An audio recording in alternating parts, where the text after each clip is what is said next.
Good morning all of you. आवाज येतोय सर्वांना?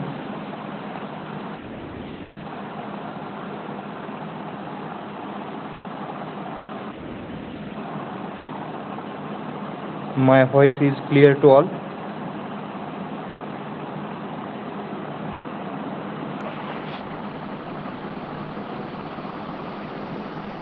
येतोय आवाज. ओके, ठीक आहे.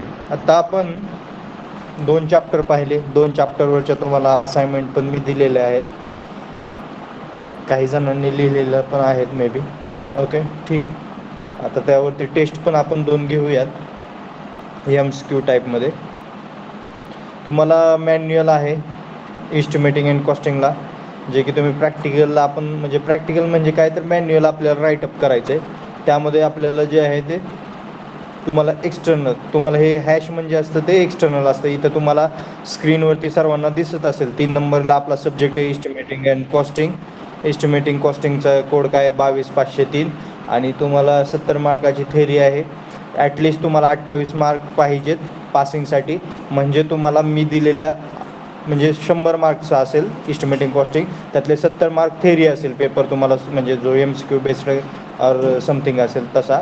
त्यामध्ये तुम्हाला कमीत कमी 28 पाडावे लागतील आणि मी मग 30 देणार. मग आउट ऑफ 30 जर मी इकडं 30पैकी 30 जरी दिले पण इकडं तुम्हाला 70पैकी 28 पडले नाहीत तर तुम्ही फेल असाल. एवढं लक्षात ठेवा. तुम्हाला माहिती पण असेल सर्व, SY करून आलेला आहात तुम्ही, हे काय सांगायची गरज नाही. हॅश म्हणजे असतं ते एक्सटर्नल असते. म्हणजे ESEला तुम्हाला काय आहे 50 मार्क्स जे आहेत ते एक्सटर्नल आहेत. कशाला? आपल्याला एस्टिमेटिंग अँड कॉस्टिंगला ESE एक्सटर्नल एक्झाम. आणि @ जे जिथं असतं त्याची इंटरनल असते.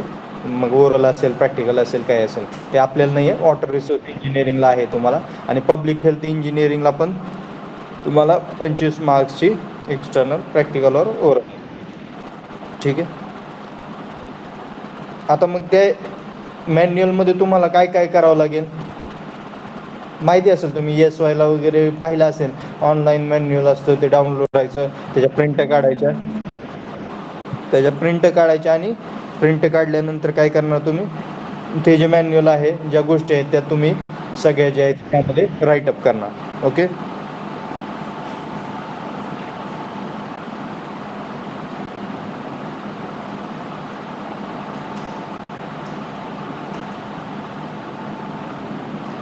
हा आपल्याला बघा आता इथं मॅन्युअलमध्ये कोणत्या गोष्टी दिली.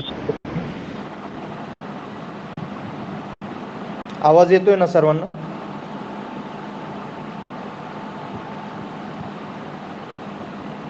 बोला रे, येतोय बोललास सर. तर लक्षात येईल माझ्या. येतोय हो, सर. येतोय सर. ओके. बरं, पहिल्यांदा सांगा फर्स्ट अँड सेकंड चॅप्टरमध्ये कोणाला काय प्रॉब्लेम आहे?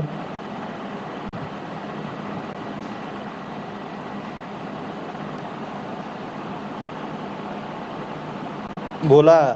First and second chapter, any problem in that to all of you? हो सर. तुळशीदास, प्रणम सिंग, ऋतुजा बोला. No sir. ओके, ठीक. देन आणि आणखीन एक नोटीस तुम्हाला मे बी सांगितली असेल का कोणीतरी तुम्हाला, 4 ते 15 तारखेमध्ये तुमचे एक्झाम फॉर्म भरायचे आहेत. विंटर एक्झामची आत्ता जी येणारी एक्झाम आहे त्यासाठी काहीतरी मे बी 600 रुपये फी असेल. ते 4 ते 15 तारखेच्या दरम्यान भरून घ्या सर्वांनी आपापले. आणि ज्यांनी ॲडमिशन आता TYला केलेलं नाही आहे, ते 1-2 काय 4 जण राहिलेले आहेत मे बी,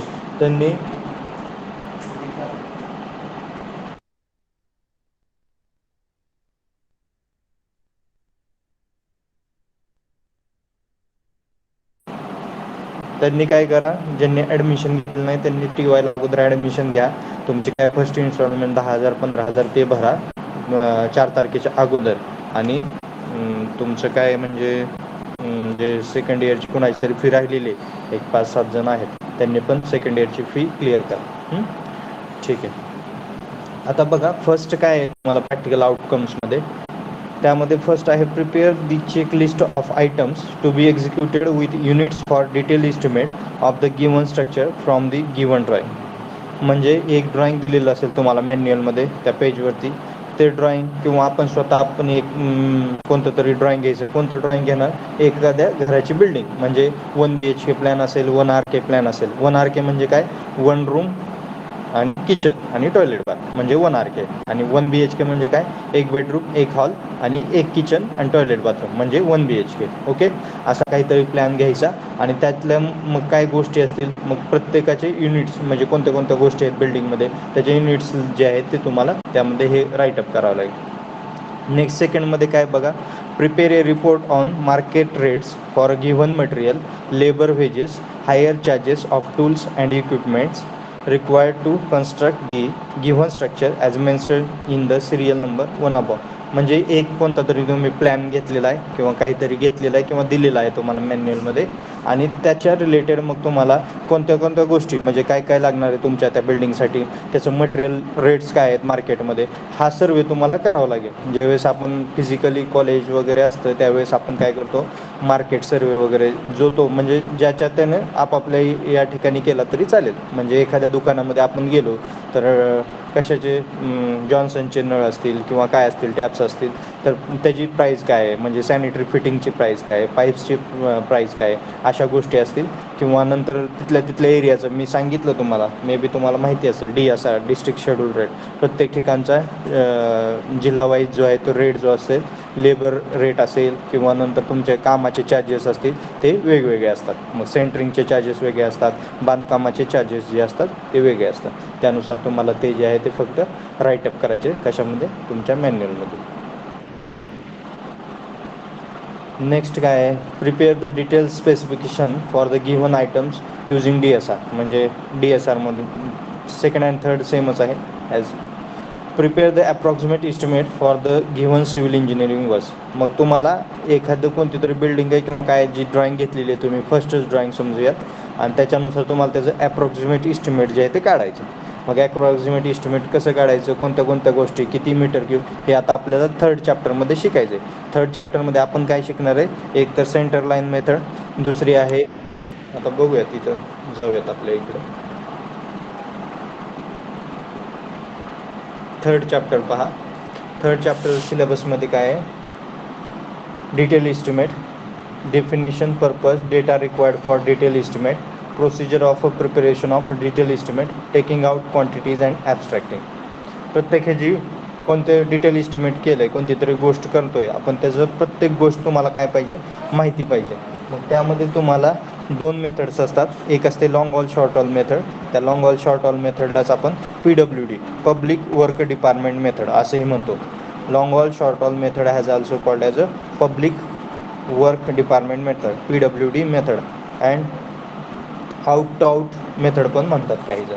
ओके, आणि दुसरी एक मेथड आहे ती आहे सेंटर लाईन मेथड.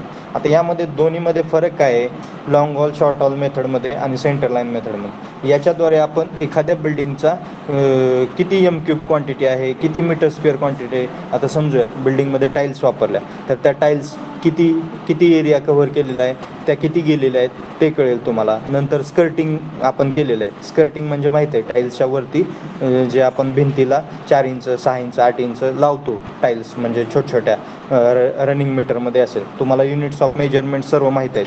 ते युनिट्स ऑफ मेजरमेंट इथं गरजेचे आहेत. का गरजेचे आहेत, ज्यावेळेस तुम्ही एखादी क्वांटिटी काढताय, म्हणजे आता समजूयात आपण बिल्डिंगच्या बॉटमपासून जाऊयात. फास्ट होतं आहे का, लक्षात येतं आहे ना बोलतोय तेवढं, बोलतोय ते लक्षात येत आहे ना, मराठीतच बोलतोय, इंग्लिशमध्ये नाही बोलत. ओके, ठीक आहे. एक बिल्डिंग घेतली आहे आपण, त्याचं आपण आता इस्टिमेटिंग करतोय कोणत्या मेथडनं, जर समजूयात long hall short hall method. एक ह्याच्यामध्ये डिफरन्स काय आहे लॉंग हॉल शॉर्ट हॉल आणि सेंटर लाईनमध्ये, तर लॉंग हॉल शॉर्ट हॉल मेथडमध्ये कॅल्क्युलेशन जे आहेत ते जास्त करावे लागतात. लक्षात येते. जर तुम्हाला उद्या कोणी विचारला ओरलला क्वेश्चन की long hall short hall method आणि PWD मध्ये काय आहे, तर लॉंग हॉल शॉर्ट हॉल मेथडमध्ये कॅल्क्युलेशन जे आहे ते जास्त करावं लागतात, आणि सेंटर लाईन मेथडमध्ये कॅल्क्युलेशन जे आहे ते कमी करावे लागतात. म्हणजे सेंटर लाईन मेथडमध्ये फक्त एक फॉर्म्युला आहे, त्या फॉर्म्युलावरून प्रत्येक जे आहे ते डायरेक्ट आता समजूयात बेडरूम, एक बेडरूम समजूयात 2 BHK प्लॅन आहे तर 2 बेडरूम, तिथं फक्त टाकायचं 1 हॉल, नंतर पुन्हा एक किचन, एक टॉयलेट बाथरूम आणि त्याच्या क्वांटिटी काढा. परंतु इथं ज्यावेळेस आपण long hall short hall method काढत असतो ना, त्यामध्ये प्रत्येक जे आहे ते सेपरेट काढावं लागतं. प्रत्येक सेपरेट म्हणजे लॉंग हॉल वेगळ्या, शॉर्ट हॉल वेगळ्या. मग आता तुम्ही म्हणाल सर लॉंग हॉल म्हणजे काय, शॉर्ट हॉल म्हणजे काय, ते पण मी अतिशय व्यवस्थित तुम्हाला समजावून सांगेल आणि त्याच्यावरचे प्रॉब्लेम जे आहे ते मग घेऊयात. अतिशय इम्पॉर्टंट गोष्ट आहे, याच्यावरती तुम्हाला जास्तीत जास्त मार्क्स आहेत, या चॅप्टरला मार्क्स जास्त आहेत. ओके, ठीक आहे. मग आता यामध्ये long hall short hall method करत असताना आपल्याला काय करावं लागेल, बॉटमपासून जावं लागेल. बॉटम म्हणजे पहिल्यांदा येईल अर्थवर्क ऑर एक्सकवेशन, म्हणजे पहिल्यांदा आपण जे आहे ते एखाद्या बिल्डिंगचे खड्डे हे केलेले आहेत.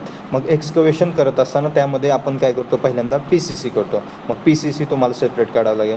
UCR करतो, मग अनकोर्सरेबल काय असेल त्याच्या स्टेप्स वाईज त्याचं कॅल्क्युलेशन वेगळं करावं लागेल.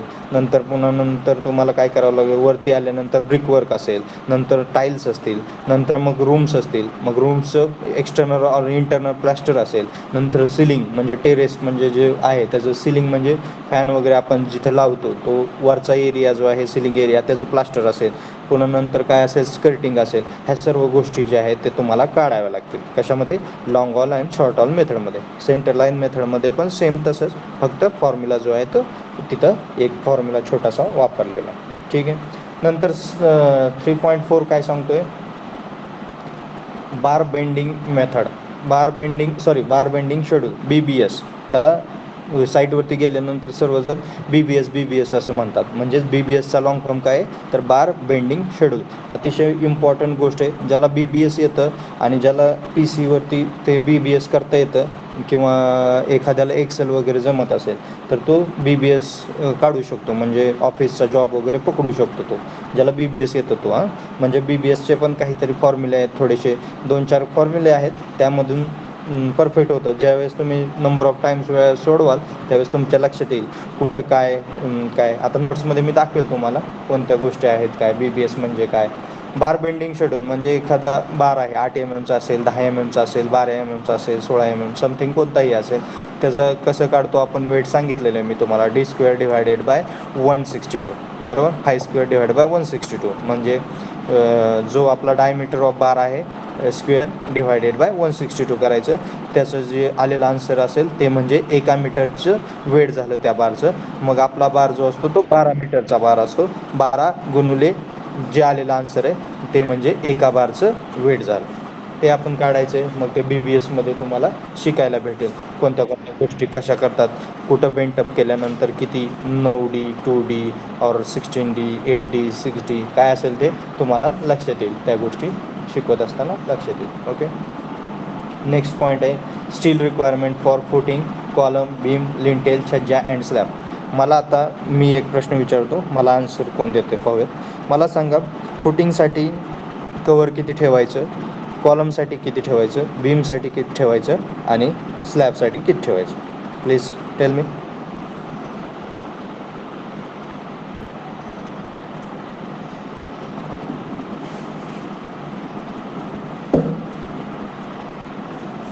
कुठं पाहायचं नाही आहे, कुठं सर्च करायचं नाही आहे, लगेच आन्सर आलं पाहिजे.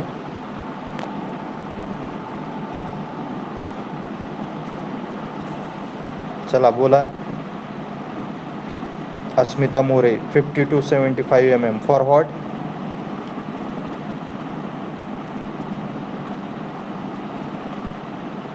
फुटिंग. गुड, लक्ष द्या. गुड अस्मिता. फुटिंगसाठी तुम्ही जे आहे ते 50 mm कव्हर ठेवता. नंतर तुमच्या कॉलमसाठी जे असेल तर तुम्ही काय करता, 40 ठेवता. किरण जाधव, गुड. नंतर स्लॅबसाठी असेल 20 mm असेल आणि बीमसाठी असेल 25 mm असेल. कशासाठी असतं कव्हर, तर तो तुमचा कॉन्क्रीट एरिया जो आहे तो तेवढा इनकेव झाला पाहिजे. कशावरती, तर स्टीलवरती. जर तेवढा इनकेस झाला नाही, स्टील जर तेवढ्या सर एरियामध्ये परत एकदा इनकेस. सांगा. हो, ओके. बघा, लिहून घ्या. कोणाला राईट डाऊन करायचं असेल तर. अतिशय इम्पॉर्टंट गोष्ट आहे. MCQ टाईप म्हणजे एक्झामला विचारतात. कशाला, कॉम्पिटेटिव्ह एक्झामला विचारतात. तुम्हाला TYला मे बी कुठेतरी विचारतील किंवा आपल्या सिलेबसमध्ये आहे, तुम्हाला पाहायला पण मिळेल. फर्स्ट फुटिंगसाठी असतं 50 mm. फुटिंगसाठी असतं 50 mm. सेकंड कॉलमसाठी असतं 40 mm. सेकंड कॉलमसाठी असतं 40 mm.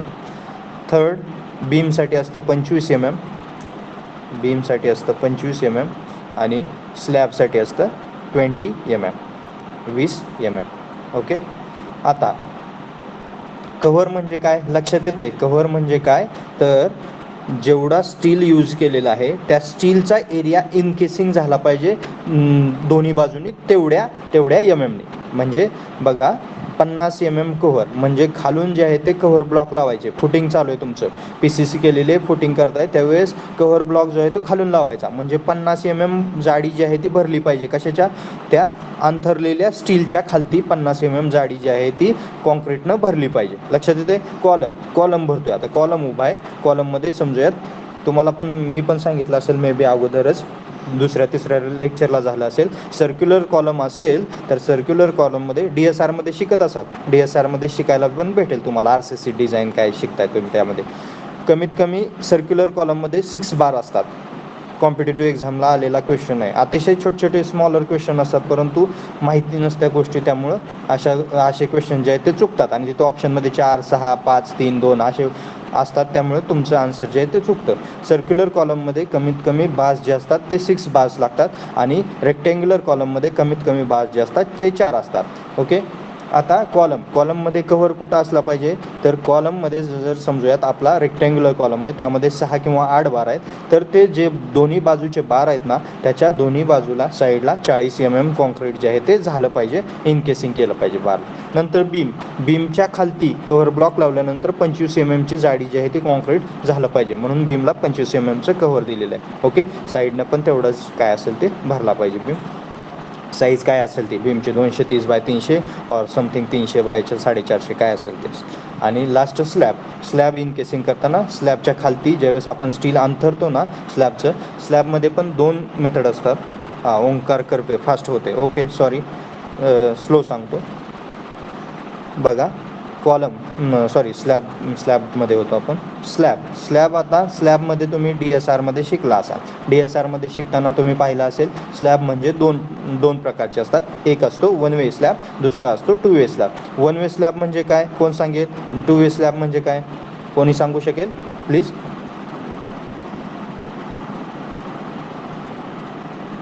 पटपट बोलायचं, चॅट बॉक्स काही गरजेचं नाही, बोला कोणीतरी. येतंय 1 वे 2 वे काय सांगू शकतंय? स्लॅब रेक्टँग्युलर साईजचा असतो आणि 2 वे स्लॅब स्क्वेअर साईज. ठीक आहे Harshali, but that is not civil engineering. ह्याच्यामध्ये उत्तर नाही आहे, हे चुकीचं आहे. हे असं जर सांगितलं तर नाही चालणार. कोणाला येते आणखीन? तर जर का दोन साईडला लोड जर ऍक्ट होत असेल तर त्याला 1 वे म्हणतात, आणि चारही साईडला जर असेल तर 2 वे. हे पण ठीक आहे, पण आणखीन नाही आहे बरोबर. हर्षाली तुमचं पण बरोबर आहे. हा बोला आता बरोबर बोलताय. हा Ly by Lx less than 2 असेल तर 2 वे स्लॅब असतो. ओके. आणि ग्रेटर दॅन 2 असेल तर 1 वे स्लॅब. गुड. बघा सर्वांनी लक्ष द्या. दत्ता येतोय आवाज? हो सर येतोय. Ly by Lx is less than 2. Is less than 2 and Ly by Lx is greater than 2. Ly म्हणजे काय तर लॉंगर डायरेक्शन, Lx म्हणजे काय तर शॉर्टर डायरेक्शन. एक समजूयात आपला एक स्लॅब आहे, समजूयात एक रूम आहे आणि त्याची लेंथ आहे एकाची 5 मीटर आणि विड्थ आहे 3 मीटर. एक रूम आहे माझी, त्याची विड्थ काय आहे बघा, लेंथ आहे 5 मीटर, विड्थ आहे 3 मीटर.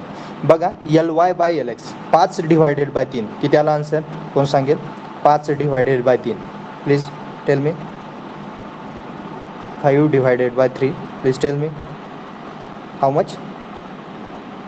1.67. 1.67. बघा 1.67 ही 2 पेक्षा व्हॅल्यू कमी आहे. 2 पेक्षा व्हॅल्यू कमी असेल तर तो काय असेल हर्षाली? Two way slab. हां, 2 वे स्लॅब. आणि जर हीच व्हॅल्यू आता समजूयात 7 डिवायडेड बाय 6, जर काय तर समजूयात 2 पेक्षा व्हॅल्यू जास्त आली 2.1 वर समथिंग, तर तो असेल तुमचा 1 वे स्लॅब. लक्षात येते. LY by LX direction, LY by LX is less than 2 1 way, and LY by 2 way, and LY by LX is greater than 2 असं 1 वे. ह्याच्यावरून तुम्ही लक्ष घ्या की असं आपण जे आहे ते साईटवरती ठरवतो. आता ते साईटवरती जे असतं कशामध्ये जो प्लॅन असतो त्या प्लॅनमध्ये जे असतं ते डायरेक्शन दिलेले असतात. तुम्हाला मी ज्यावेळेस पुढे पुढे दाखवेल एखादं ड्रॉइंग वगैरे, त्यामध्ये तुम्हाला दिसून येईल 1 वे कसा ओळखायचा, 2 वे कसा ओळखायचा. ओके, लक्षात आलं. ठीक आहे. आता यामध्ये स्लॅब करत असताना आपण त्याच्या खालती कव्हर ब्लॉक टाकतो, म्हणजे दोन्ही बाजूला जे आहे ते स्टील टाकलेलं असतं. एक असतं शॉर्टर डायरेक्शनला आपण टाकतो मेन स्टील, आणि लॉंगर डायरेक्शनला टाकतो आपण डिस्ट्रीब्युशन स्टील. असं का, तर शॉर्टर डायरेक्शनला जे आहे ती मेन स्टील टाकलं पाहिजे, कारण कमी जागा आहे त्यामध्ये मेन स्टील हे केलं पाहिजे. आणि लॉंगर डायरेक्शनला छोटं स्टील. डिस्ट्रीब्युशन स्टील म्हणजे छोटं स्टील असतं आणि मेन स्टील म्हणजे मोठं स्टील असतं. लक्षात घ्या. मेन स्टील जे असतं ते शॉर्टर डायरेक्शनला टाकतो आपण, आणि डिस्ट्रीब्युशन स्टील जे असतं ते लॉंगर डायरेक्शनला टाकतो. लक्षात घ्या. तुम्ही पाहिलं असेल कोणीतरी घराचं बांधकाम आपलं स्वतःचं होत असताना किंवा दुसऱ्याचं होत असताना कुठंतरी कोण व्हिजिटला देत असेल, कोणीतरी काहीतरी ट्रेनिंग इंजिनियर म्हणून काय 15 दिवस 25 दिवस गेला असेल साईटवरती, तर स्लॅब चालू असताना कास्टिंग चालू असताना पाहिलं असेल 8 MM बार जे असतात. समजूयात माझी फक्त ग्राउंड फ्लोअर बांधायचं आहे, मला माझे 1 BHK मला घर बांधायचं आहे, वरती मला काही बांधायचं नाही आहे, तर मी काय वापरतो 10 MM मेन स्टील वापरतो आणि 8 MM डिस्ट्रीब्युशन स्टील वापरतो स्लॅबसाठी. ओके, G+1 साठी आपण 8 आणि 10 वापरतो. जर G+2 G+3 करायचं असेल तर 12 आणि 10 वापरायचं. ते कसं करायचं काय करायचं मी सांगेल, किंवा तुमचे DSS और DSR और RCCचे शिक्षक सांगतील तुम्हाला. ओके, टीचर सांगतील. लक्षात घ्या. शॉर्टर डायरेक्शनला 10 MM टाकायचं, लॉंगर डायरेक्शनला 8 MM टाकायचं. का असं टाकायचं, तर शॉर्टर डायरेक्शनला जो लोड आहे तो मेन स्टील घेईल आणि लॉंगर डायरेक्शनचं जे असेल डिस्ट्रीब्युशन स्टील फक्त बाइंडिंगसाठी असतं. सर्व लोड जो आहे तो मेन स्टीलवरती येत असतो, त्यामुळं मेन स्टील जे असतं ते बॉटमला असतं, डिस्ट्रीब्युशन जे असतं ते त्याच्यावरती असतं. लक्षात घ्या. आणि मेन स्टीलच्या खालती आपण कव्हर ब्लॉक टाकतो 20 MM आणि वरती पण 20 MM भरतो, आणि मग जो आहे तो तुमचा स्लॅब जो आहे तो कम्प्लीट होतो. कव्हर समजले, लक्षात. फुटिंग 50, कॉलम 40, बीम 25 आणि स्लॅब 20. ओके, नेक्स्ट पार्ट आहे तुम्हाला त्यामध्ये पुन्हा नंतर ते लिंटेल छज्जा आणि ह्याच्यासाठी कोणते कोणते स्टील वापरायचं. आता ॲक्च्युली आपण जर G+ समजूयात 2 बांधतोय घर. Okay, ground floor, first floor आणि सेकंड फ्लोअर, तर तुम्ही 12 MM रोडवरती होऊ शकता. 12 MM कॉलम 12 MM स्टील जे आहे ते कॉलमसाठी यूज करू शकता. बट G+2 जर वरती जात असाल ना, तर तुम्हाला obviously 16 MM diameter of steel जे आहे ते यूज करावं लागेल कॉलमसाठी. मग त्याच्यामध्ये कसं 12 MM वापरू शकता, परंतु 12 MM तुम्हाला 8 रॉड जे आहेत ते कमीत कमी एका कॉलममध्ये यूज करावं लागतील, तेव्हाच तुमची जी बिल्डिंग आहे ती लोड घेऊ शकेल. जर तुम्ही 12 MM 6 बार वापरत असाल आणि कॉलम उभा करत असाल आणि G+2 बांधत असाल, तर ते राहणार नाही आहे, बरेच वर्ष टिकणार नाही आहे घर. त्यासाठी मग काय करायचं प्रोव्हिजन, त्यासाठी एक करायचं की तुम्ही 16 MM बार जे आहे ते मध्ये वापरायचे आणि बाहेरच्या बाजूला 12 वापरायचे, किंवा बाहेरच्या बाजूला 16 वापरायचे, आतमधल्या बाजूला 12 वापरायचे. मग याच्यामध्ये आणखीन एक प्रकार, बिल्डिंगचा लोड कुठे येतो, सर्वात जास्त बिल्डिंगचा लोड जो आहे तो तुमच्या बिल्डिंगच्या सेंटरला येतो. त्यामुळं मधले जे कॉलम्स असतात बिल्डिंगचे ते स्ट्रॉंग असले पाहिजेत as compare to outer column. लक्षात घ्या. हा पार्ट कोण तुम्हाला सांगणार नाही, मी साईटवरती काम केलं आहे म्हणून मी सांगतोय तुम्हाला. तर बिल्डिंगच्या आउटर साईडपेक्षा तुम्हाला इनर म्हणजे आतले जे कॉलम आहेत ते स्ट्रॉंग पाहिजेत. मग तुम्ही म्हणाल सर बाहेरचे कॉलम का स्ट्रॉंग नको, बाहेरचे पण ऑब्व्हियसली पाहिजेत, परंतु जिथं जास्त लोड येतो, जिथं जास्त स्पॅन असतो, तिथं जास्त जाडीचा कॉलम म्हणजेच जास्त डायमीटर ऑफ बार जो आहे तो जास्त यूज केला पाहिजे. ठीक आहे, लक्षात येते. मग कुठे कसा वापरायचा ते मी सांगेल नंतर, तरी पण लक्षात येण्यासाठी एक आयडिया देईल. ठीक आहे. नेक्स्ट पुढे काय आहे, बीम, लिंटेल, छज्जा, स्लॅब. बीम लिंटेलसाठी स्टील काय वापरायचं आणि छज्जासाठी काय वापरायचं तुम्हाला सांगितलेलं आहे. मे बी मी तुम्हाला सांगितलं असेल, SYला हायवेमध्ये नाही सांगितलं, SYला काही नाही आहे सांगितलं. बीम तुम्हाला सांगितलं आहे मी, बॉटमला मेन स्टील म्हणजे बॉटमला मोठा बार वरती छोटा बार. का तर तुम्हाला मॉस वगैरे शिकला असाल तुम्ही किंवा आता PSS शिकाल तुम्ही किंवा शिकताय तुम्ही RCC, ते सांगतील तुम्हाला का कशासाठी रिॲक्शन काय होते, SFD BMD म्हणजे काय तुम्हाला माहिती आहे. शिअर फोर्स कुठे ॲक्ट होतो, बेंडिंग मुवमेंट कुठे ॲक्ट आहे, मग लोड कसा येतो, ह्या सर्व गोष्टी तुम्हाला माहिती आहेत, बरोबर आहे. मग त्यामुळं आपण काय करतोय, टेन्शन कॉम्प्रेशन प्रॉपर्टी, आपल्या स्टीलमध्ये टेन्शन असतं आणि कॉन्क्रीटमध्ये कॉम्प्रेशन असतं. मग आपण ज्यावेळेस आतमध्ये स्लॅब वगैरे कास्ट करत असेल तर मधले जे बीम्स आहेत ते त्यामध्ये बॉटमला आपण हेवी स्टील यूज करतो आणि टॉपला आपण लो स्टील यूज करतो. जर बॉटमला 16चा बार असेल तर टॉपला 12चा असेल, बॉटमला 12 असेल तर टॉपलाचा असेल. ओके, ठीक आहे. मग पण मी सांगितलेलं आहे तुम्हाला, पण ज्यावेळेस कॅन्टिलिव्हर स्लॅब येईल, ज्यावेळेस एखादी बाल्कनी येईल त्यावेळेस उलटी रिॲक्शन होते. म्हणजे काय होते तर उलट रिॲक्शन होते. जसं आता बीम आतमध्ये काय करत होतो, बॉटमला हेवी वापरत होतो तर तिथं उलट करायचं. कुठं कॅन्टिलिव्हरला, का तर कॅन्टिलिव्हरला उलट ॲक्शन होते जे आतमध्ये बीम्स आहेत त्याच्या. म्हणून खालती जे आहे ते काय करणार आपण, लो स्टील यूज करणार. बाहेरचा बीम, मी बाल्कनीचा किंवा पोर्चचा सांगतोय तुम्हाला. ओके, म्हणजे जो कॅन्टिलिव्हर पोर्शन आहे त्यामध्ये बॉटमला काय करायचं तर लो स्टील यूज करायचं आणि टॉपला काय करायचं, हेवी स्टील यूज करायचं. ओके, ठीक आहे. लिंटेलच्या ह्याच्यासाठी स्टील जे आहे ते तुम्ही छोटे स्टील म्हणजे 10-8चे वापरले तरी चालतं. ओके, आणि स्टेअरकेससाठी पण तुम्ही 12-10-10-8 जरी यूज केले तरी चालतं, परंतु ते बिल्डिंगच्या ह्याच्यावरती डिपेंड आहे. G+1 बांधताय, 2 बांधताय का 10 बांधताय त्याच्यानुसार स्टील जे आहे ते कमी जास्त केलं जातं.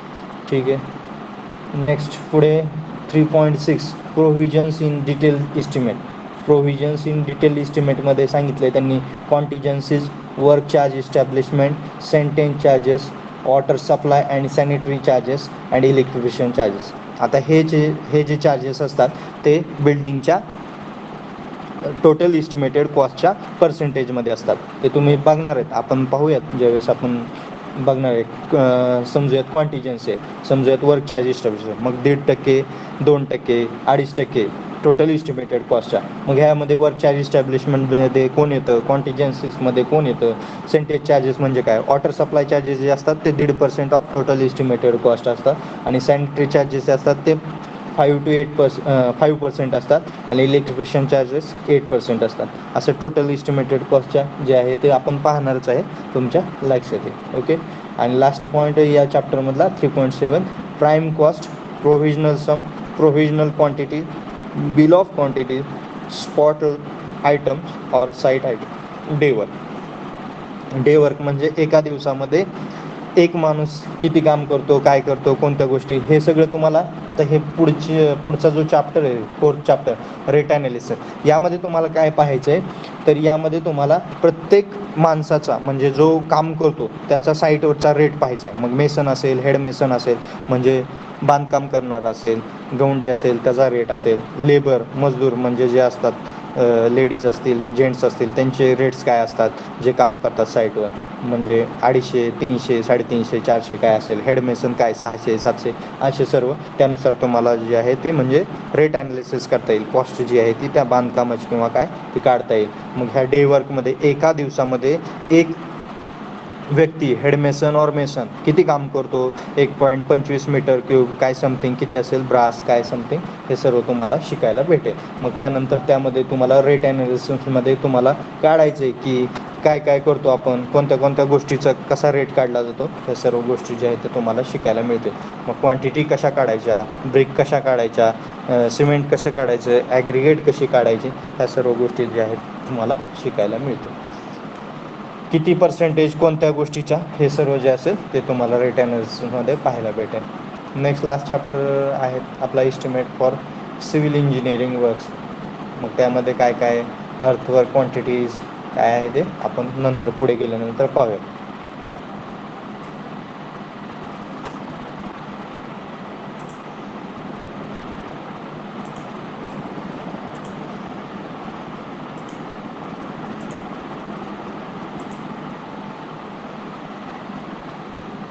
सर्वांना स्क्रीनवरती दिसतं.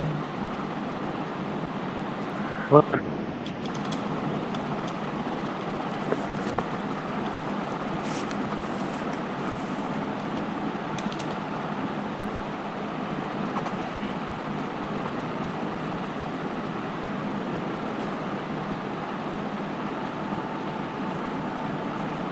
तर थोडंसं आपण रिव्हिजन घेऊयात अगोदर, म्हणजे मग नंतर आपल्या पुढच्या चॅप्टरकडे जाऊयात. सर्वांना पहिले 2 चॅप्टर समजलेले आहेत बरोबर. सर्वांनी अभ्यास पण केलेला असेल स्टार्ट मे बी, कुणी राईटअप केलेलं असेल, नोट्स काढले असतील, कुणी नोट्स लिहिले असतील, कोणी आत्ताचे असाइनमेंट दिलेल्या मे बी लिहिले असतील, नाही लिहिले असतील.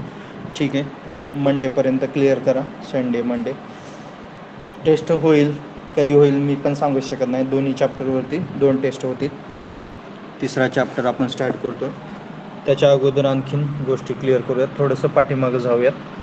फर्स्ट चॅप्टर आणि सेकंड चॅप्टर. फर्स्ट चॅप्टरमध्ये आपण पाहिलं की एस्टिमेटिंग म्हणजे काय, त्याचे पर्पज काय आहेत, कॉस्टिंग म्हणजे काय, त्याचे पर्पज काय आहेत, ॲप्रॉक्सिमेट डिटेल. 2 एस्टिमेट आहेत, एक ॲप्रॉक्सिमेट, सेकंड डिटेल. डिटेलचे टाईप पाहिले आपण, repair, maintenance, revise, supplementary, revise and supplementary, असे टाईप्स जे आहेत ते डिटेल इस्टिमेटचे. आणि ॲप्रॉक्सिमेट इस्टिमेटचे पण टाईप पाहिले तर ॲप्रॉक्सिमेट इस्टिमेटमध्ये कोणते आहेत तर प्लिंथ एरिया मेथड, टिपिकल बे मेथड, ॲप्रॉक्सिमेट क्वांटिटी मेथड, नंतर सर्व्हिस युनिट मेथड आणि काय असेल ते. ओके, क्युबिकल कंटेनमेंट, असे 5 टाईप जे आहेत ते ॲप्रॉक्सिमेट म्हणून. नंतर आपण फेस शीट म्हणजे काय, नंतर आपण मेजरमेंट शीट म्हणजे काय, नंतर आपण ॲबस्ट्रॅक्ट शीट म्हणजे काय हे पाहिजे. नंतर आपण पाहिले युनिट्स ऑफ मेजरमेंट. नंतर आपण काय पाहिलं आहे, आणखी कोणत्या गोष्टी पाहिल्या, प्रॉब्लेम्स, न्यूमरिकल्स पाहिले. कशावरचे पाहिले, प्लिंथ एरिया मेथड और सर्व्हिस युनिट और क्युबिक कंटेंट काय असेल ते. जर एखादा प्रॉब्लेम राहिला असेल किंवा नसेल येत तरी मला विचारू शकता तुम्ही, पण त्यामध्ये काही नाही आहे. फॉर्म्युला टाकायचा आहे, plinth area into plinth area rate, direct approximate cost मिळेल तुम्हाला. Cost of building divided by plinth area और प्लिंथ रेट काय असेल ते केल्यानंतर तुम्हाला काय काय भेटते तुम्ही पाहिलेलं आहे. ओके, नेक्स्ट आणखीन काय पाहिलेलं आहे आपण 2 चॅप्टरमध्ये, या rules for deduction of brickwork, rules for deduction of plastering, हे पण पाहिलेलं आहे. आता मी थोडंसं रिवाईज करतो तुम्हाला. स्पेसिफिकेशन पाहिलेलं आहे, DSR पाहिलेलं आहे, हे सर्व पाहिलेलं आहे. आता मी ज्याला विचारेल त्यांना सांगायचं आहे काय कोणती गोष्ट आहे, पाहूयात कोण काय अभ्यास करतं आहे का नाही. ठीक आहे, आता ॲक्च्युली मला नावं जास्त माहिती नाही आहे. लेफ्ट व्हायला लागले आता लगेच. Sagar Kumbhar left, Dnyaneshwari Shinde left. ठीक, सर नेटवर्क प्रॉब्लेम आहे. Okay okay.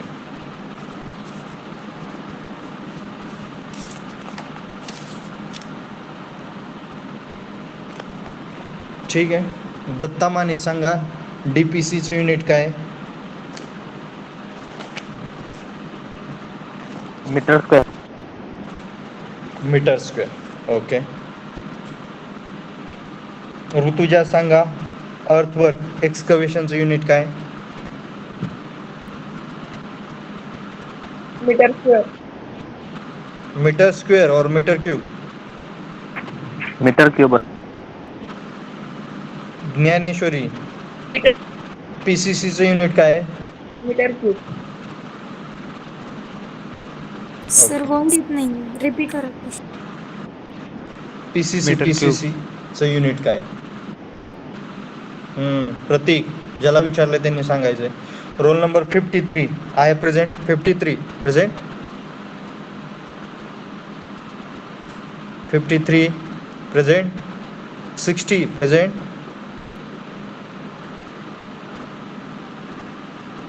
Role number 13 present. Yes sir. Akanksha. Yes sir.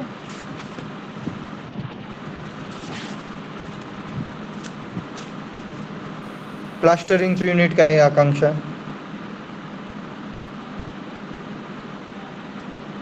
Square metre sir. Okay. Krishna Mane may be 39 roll number. डॅडचं युनिट काय आहे कृष्णा.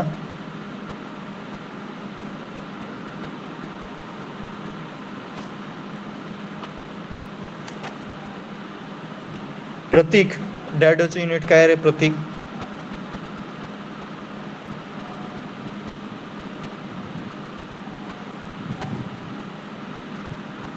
मीटर स्क्वेअर आहे सर. कोण सांगेल RCCचं युनिट काय. RCC metre cube. Metre cube. Metre cube. Good good good.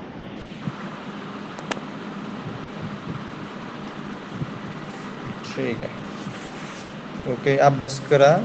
Brickwork, हा ब्रिकवर्कचं unit काय? हा brickwork metre square. Metre square. तुझ्या सस्पेन्शन चुकीचं आहे. मीटर स्क्वेअर असेल, कारण हाफ ब्रिक वर्क म्हटलंय आपण, त्यामुळं हाफ म्हटल्यानंतर मीटर स्क्वेअर, आणि फुल ब्रिक वर्क म्हटल्यानंतर किंवा फक्त ब्रिक वर्क म्हटल्यानंतर फुल समजायचं, त्याचं असेल मीटर क्यूब. ओके, ठीक आहे. Administrative approval and budget provision is required for dash dash. Administrative approval and budget provision required for dash dash.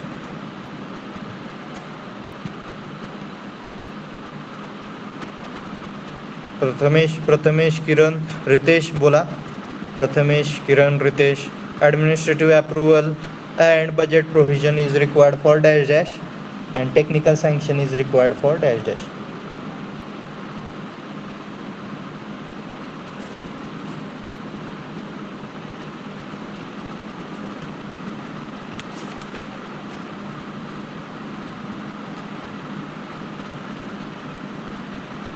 कोण सांगेल उत्तर? ज्याला येते त्यांनी सांगा. Administrative approval for approximate estimate and detailed estimate for technical sanction. Okay, good. Technical sanction has required technical sanction, detailed estimate, and administrative approval and budget provision is approximate estimate. Okay. कोण service unit method म्हणजे काय, कोण सांगू शकेल? सांगू शकते service unit method? कुणीही सांगा.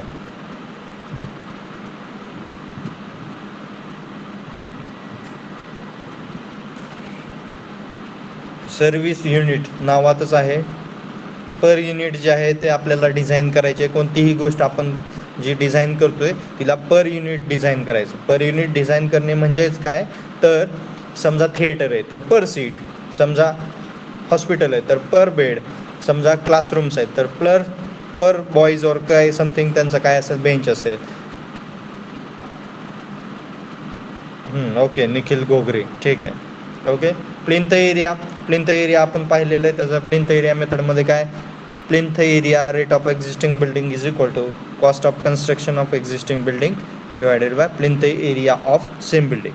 आणि अप्रॉक्सिमेट कॉस्ट काढण्यासाठी काय, plinth area rate into plinth area of proposed building, हे पण पाहिलेलं आहे. टिपिकल बे म्हणजे centre to centre distance. Approximate cost कशी काढणार, number of bays into cost per bay. Problems पाहिलेले आहेत आपण. Roll number 15 present. 15 role number 15 15. Roll number 27 is present here. Can you hear me? 27.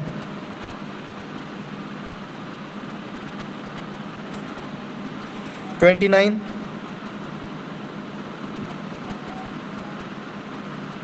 Yes sir. 39. 29 आहेत. Omkar Karpe may be. Omkar. Yes sir. Estimating म्हणजे काय, costing म्हणजे काय, त्याचे पर्पज काय सांगा.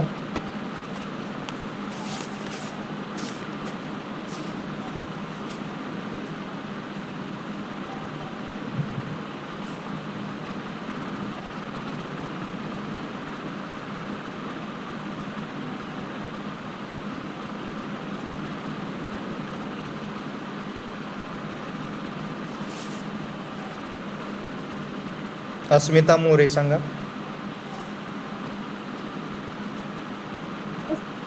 The technique of determining the probable cost of the work before execution of it. Red costing, it is the process of determination of full cost of the work. Okay, good. आणि purposes काय आहे, तर cost of building जी आहे ती समजली पाहिजे ओनरला किती cost आहे, त्यामुळे आपण इस्टिमेट जे आहे ते काढून देतो. बजेट प्रोव्हिजन, एखादं टेक्निकल सँक्शन टेंडर भरायचं त्यासाठी तुम्हाला गरजेचं आहे. हे सगळे जे आहे ते पर्पजेस. वाचत राहा, अभ्यास करा. ओके. रिवाइज्ड इस्टिमेट कोण सांगू शकेल? Revised estimate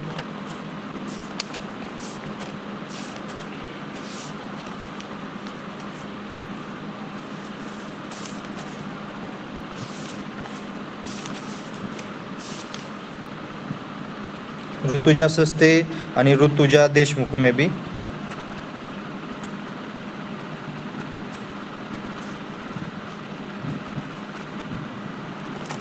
The rates of items of work. Detail Harshvardhan. हा ऋतुजा बोला. हा एखाद्या आयटमची डिटेल्ड रेट काय ते करण्यासाठी रिवाइज एस्टिमेट हे केलं जातं. किती पर्सेंटेज आपण त्या रिवायझड मध्ये वाढवतो कमी जास्त करतो टेक्निकल सँक्शन आहे. 5% ओके गुड 5%. to 10%. मला जास्त कोणाचे नाव वगैरे माहित नाही आहेत. रोल नंबर मी रोल कॉल करेल. चला 25 roll number 25 present. Yes, sir. 25 किरण मला सांग रूल्स फॉर प्लास्टरिंग सांगू शकतो. Rules for plastering.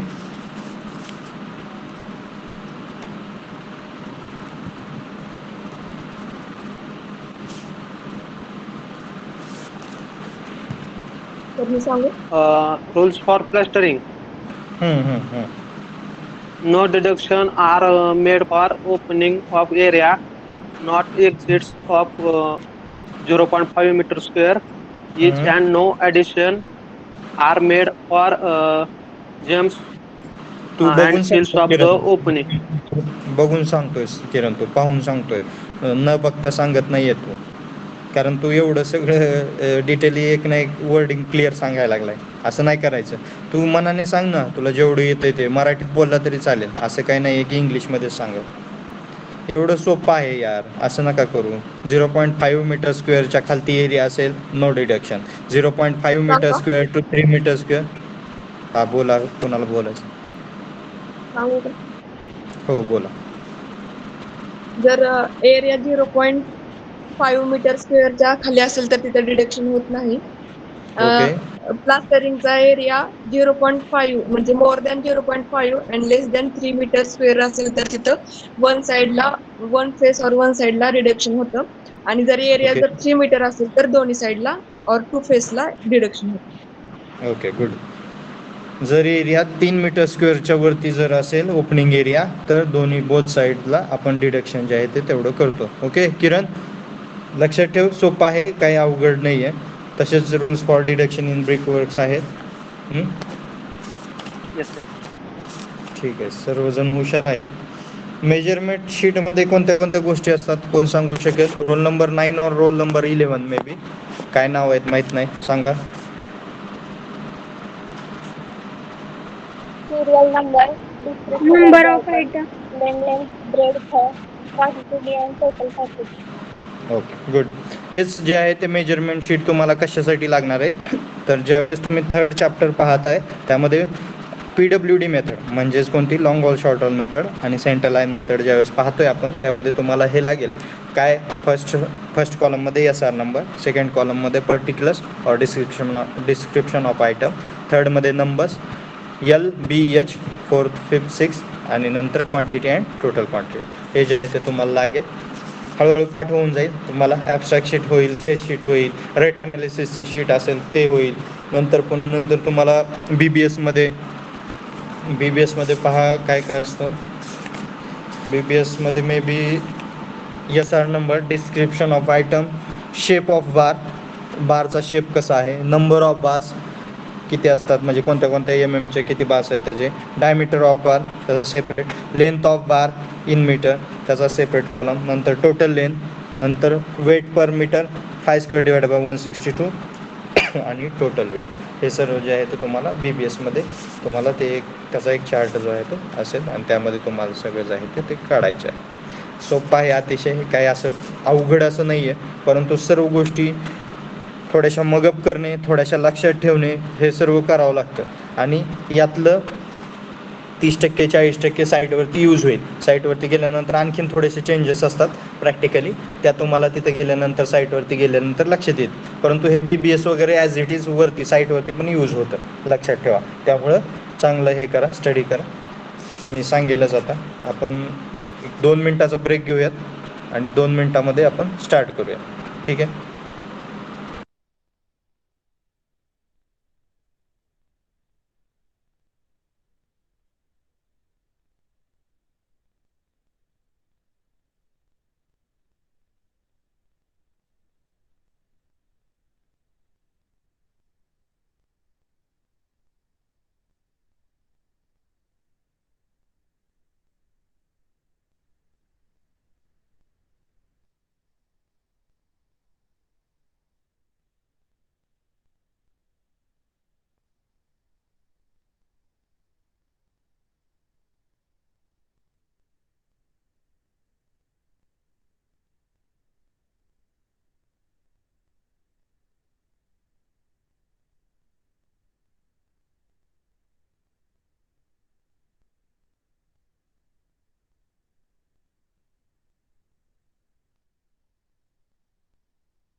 आहेत सर्वजण?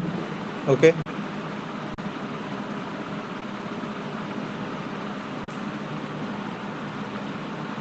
येतोय आवाज? आहेत का सर्वजण? का गेले? Yes sir.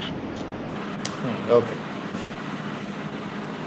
बघा आपल्याला आता फर्स्ट काय पार्ट आहे तो मी एक्सप्लेन करेल. काय फर्स्टमध्ये तुम्हाला या चॅप्टरमध्ये तर काय प्रोसिजर फॉर प्रिपेअरिंग एस्टिमेट, नंतर पुन्हा नंतर आहे यामध्ये डिटेल एस्टिमेट, त्याचे पर्पज ते काय आपण पाहिलेले तरी पण आपण ते पाहणारच आहे. पुन्हा नंतर कोणत्या गोष्टीला preparing checklist for RCC frame structure building, नंतर steps in preparation of detail estimate काय काय फाइंड आउट करतो, आणि नंतर आहे data required for detail estimate. मग 2 मेथड्स असतील, एक युनिट क्वांटिटी अँड दुसरी जी आहे ती त्या 2 मेथड्स एक पाहायच्या आहेत. मग डेटा कोणता कोणता लागतो डिटेल एस्टिमेटसाठी, तर drawing, specification, rates, modes of measurement हे पण पाहायचं आहे आपल्याला. पॉईंट वाईज जाऊयात आपण. आता यामध्ये एक आहे 2 मेथड्स आहेत म्हणून सांगितलं तुम्हाला. एक आहे long or short all method, त्यालाच आपण काय म्हणू शकतो तर PWD मेथड असंही म्हणू शकतो. आणि ह्याला आणखीन एक नाव आहे, ते जे आहे ते आउट मेथड किंवा इन मेथड असं एक नाव याला आहे.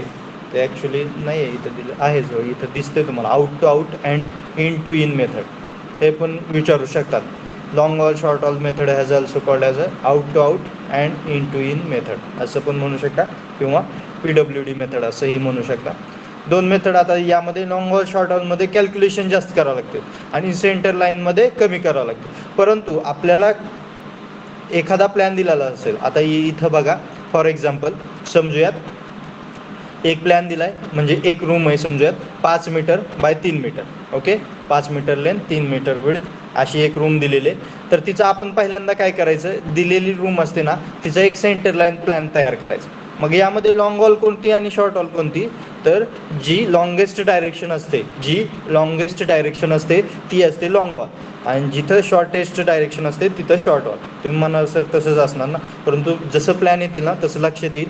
मग तिथं लॉंग ऑल L1 किती, L2 किती असं आपल्याला लिहायचं आहे मग प्रॉब्लेम सोडवत असताना, मग ते तुम्हाला लक्षात येईल. काही जण इथंच फसतात आणि लॉंग ऑल करत असताना प्लस करायची असते विड्थ आणि शॉर्ट ऑल करत असताना मायनस करायची असते विड्थ. ते कसं करायचं काय पुढं आहे ते सांगेल. ठीक आहे. आता जर समजूयात आपली जी आहे एक रूम 5 बाय 3 मीटरची आहे. 5 बाय 3 मीटरचे सर्वांना स्क्रीनवरती दिसतंय, सर्व पाहत असतील. 5 बाय 3ची एक रूम आहे, मीटरमध्ये अंतर दिलेलं आहे. साईटवरती गेल्यानंतर सर्व जे आहे ते फूट आणि इंचामध्ये असतं. म्हणजे जर तुम्ही एखादं घर किंवा रेसिडेन्शियल बिल्डिंग बांधत असाल तर फूट आणि इंचामध्ये असते, आणि जर एखादं मोठं इंडस्ट्रीयल शेड बांधत असाल, गोडाऊन बांधत असाल, मोठी कमर्शियल बिल्डिंग बांधत असाल तर तिथं मीटर आणि MM मध्ये असतं. परंतु शक्यतो फूट आणि इंचामध्ये आलं पाहिजे. 5 मीटर म्हणजे किती फूट कोण सांगू शकेल?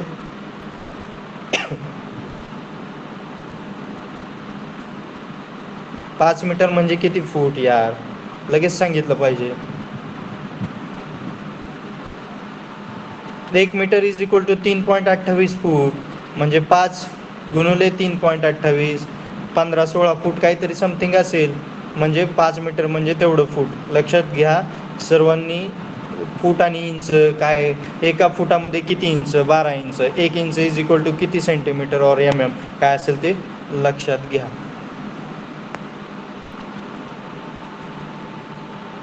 आवाज येतोय ना? येतोय आवाज प्रतीक? हा येतोय सर. हां चला ओके ठीक. हां येतोय दत्ता. ओके चलो. लॉंग ऑल लक्षात आले. लॉंग ऑल म्हणजे लॉंगर डायरेक्शन, शॉर्ट ऑल म्हणजे शॉर्टर डायरेक्शन. 16 फूट 4 इंच. ओके दत्ता ठीक आहे. 5 मीटर म्हणजे 16 फूट 4 इंच सांगितलंय. ठीक आहे, लक्षात घ्या. 3 मीटर म्हणजे काय काय असेल, 3 × 3 पॉईंट असेल, 3 त्रिक 9 म्हणजे 10 फुटापर्यंत असेल समथिंग. ठीक आहे. आता यामध्ये आपल्याला 5 बाय 3ची एक रूम दिलेली आहे. फॉर एक्झाम्पल आपण घेतोय शॉर्ट ऑल आणि लॉंग ऑल, जिकडं 5 म्हणजे पहिलं जे असतं डायरेक्शन, तुम्ही पाहिलं असेल SY मध्ये शिकला असाल, पहिलं डायरेक्शन म्हणजे कोणतं असतं, X डायरेक्शन, आणि दुसरी जी असते दिलेली डायरेक्शन ती असते Y डायरेक्शन. पहिलं जे दिलेलं आहे 5 मीटर ते म्हणजे असतं हॉरिझॉन्टल म्हणजे आडवं, आणि जे 3 आहे ते व्हर्टिकल उभं. 5 हॉरिझॉन्टल 3 व्हर्टिकल. पहिलं X ला दुसरं Y ला. ठीक आहे. आता यांनी आपल्याला फॉर एक्झाम्पल इथं विड्थ ऑफ वॉल दिलेले आहे 0.3 मीटर. बघा आपण एक रूम घेतलेली आहे, त्याचं इन टू इन डायमेन्शन आहे 5x3 मीटर. 5 horizontal 3 vertical. त्यामध्ये लॉंगर वॉल लक्षात आली तुमच्या, जिकडं 5 असेल तिकडे लॉंगर वॉल, जिकडे 3 असेल तिकडे शॉर्टर वॉल. आणि त्यामध्ये त्यांनी काय दिलेले आहे आपल्याला, एक 0.3 मीटरची विड्थची वॉल दिलेली आहे. ॲक्च्युली वॉलची विड्थ किती असते, 9 इंच, 9 इंच, 6 इंच, 4 इंच अशा वॉलच्या विड्थ असतात. 9 इंच म्हणजेच प्लास्टरिंग करून होईल 12-11 इंचापर्यंत होईल. म्हणजे किती झाली काय समथिंग मीटरमध्ये, जवळपास 0.3 मीटर पकडूयात. Okay, 0.3 metre, 0.3 metre. मग आपल्याला त्याची विड्थ जी आहे ती 0.3 मीटर आहे. कशाची, ऑलची विड्थ जी आहे ती 0.3 मीटर आहे. परंतु आपल्याला ज्यावेळेस आपण लॉंग वॉल शॉर्ट वॉल मेथडने प्रॉब्लेम सॉल्व करतोय किंवा सेंटर लाईन मेथडने प्रॉब्लेम सॉल्व करतोय, त्यावेळेस त्या रूमचा आपल्याला भिंत असेल किंवा काय असेल त्याचा सेंटर टू सेंटर डिस्टन्स पाहिजे असतो. सेंटर टू सेंटर डिस्टन्स पाहिजे असतो ज्यावेळेस आपण एखादं क्वेश्चन सॉल्व करत असेल, त्यामध्ये प्लस मायनस करत असेल त्यावेळेस. म्हणजे आता हे जर 5 इंटू इन असेल, अतिशय इम्पॉर्टंट पॉईंट आपण डिस्कस करतोय, लक्षात घ्या. 4 वेळा याच गोष्टी आपण रिपीट करणार नाहीये पुन्हा पुन्हा, त्यामुळं लक्ष द्या सर्वांनी व्यवस्थित. लक्षात आलं नाही तर मला पुन्हा एकदा विचारा, ठीक आहे. हे इन टू इन 5 आहे हॉरिझॉन्टल. ओके, मग इकडं 0.3 मीटर आहे आणि इकडं 0.3 मीटर आहे. मग मला याच्या सेंटरला जायचं आहे आणि इकडं पण सेंटर. का, आपण सेंटर टू सेंटर डिस्टन्स घेतो कशामध्ये, लॉंग वॉल शॉर्ट वॉल मेथडमध्ये आणि सेंटर लाईन मेथडमध्ये. ज्यावेळेस एखाद्या बिल्डिंगचं आपण कॅल्क्युलेशन करत असेल त्यावेळेस त्याचं काय सगळ्या गोष्टी टर्म्स अँड कंडिशन काढत असेल त्यावेळेस, ठीक आहे. मग 5 अधिक म्हणजेच प्लस किती, इथलं 0.3च्या निम्म म्हणजे 0.15, इकडलं 0.3च्या निम्म म्हणजे 0.15, म्हणजे 5 प्लस 0.15 प्लस 0.15 म्हणजे माझं लॉंगर डायरेक्शन लॉंग किती आली, 5.3 मीटर. आले लक्षात, येस और नो.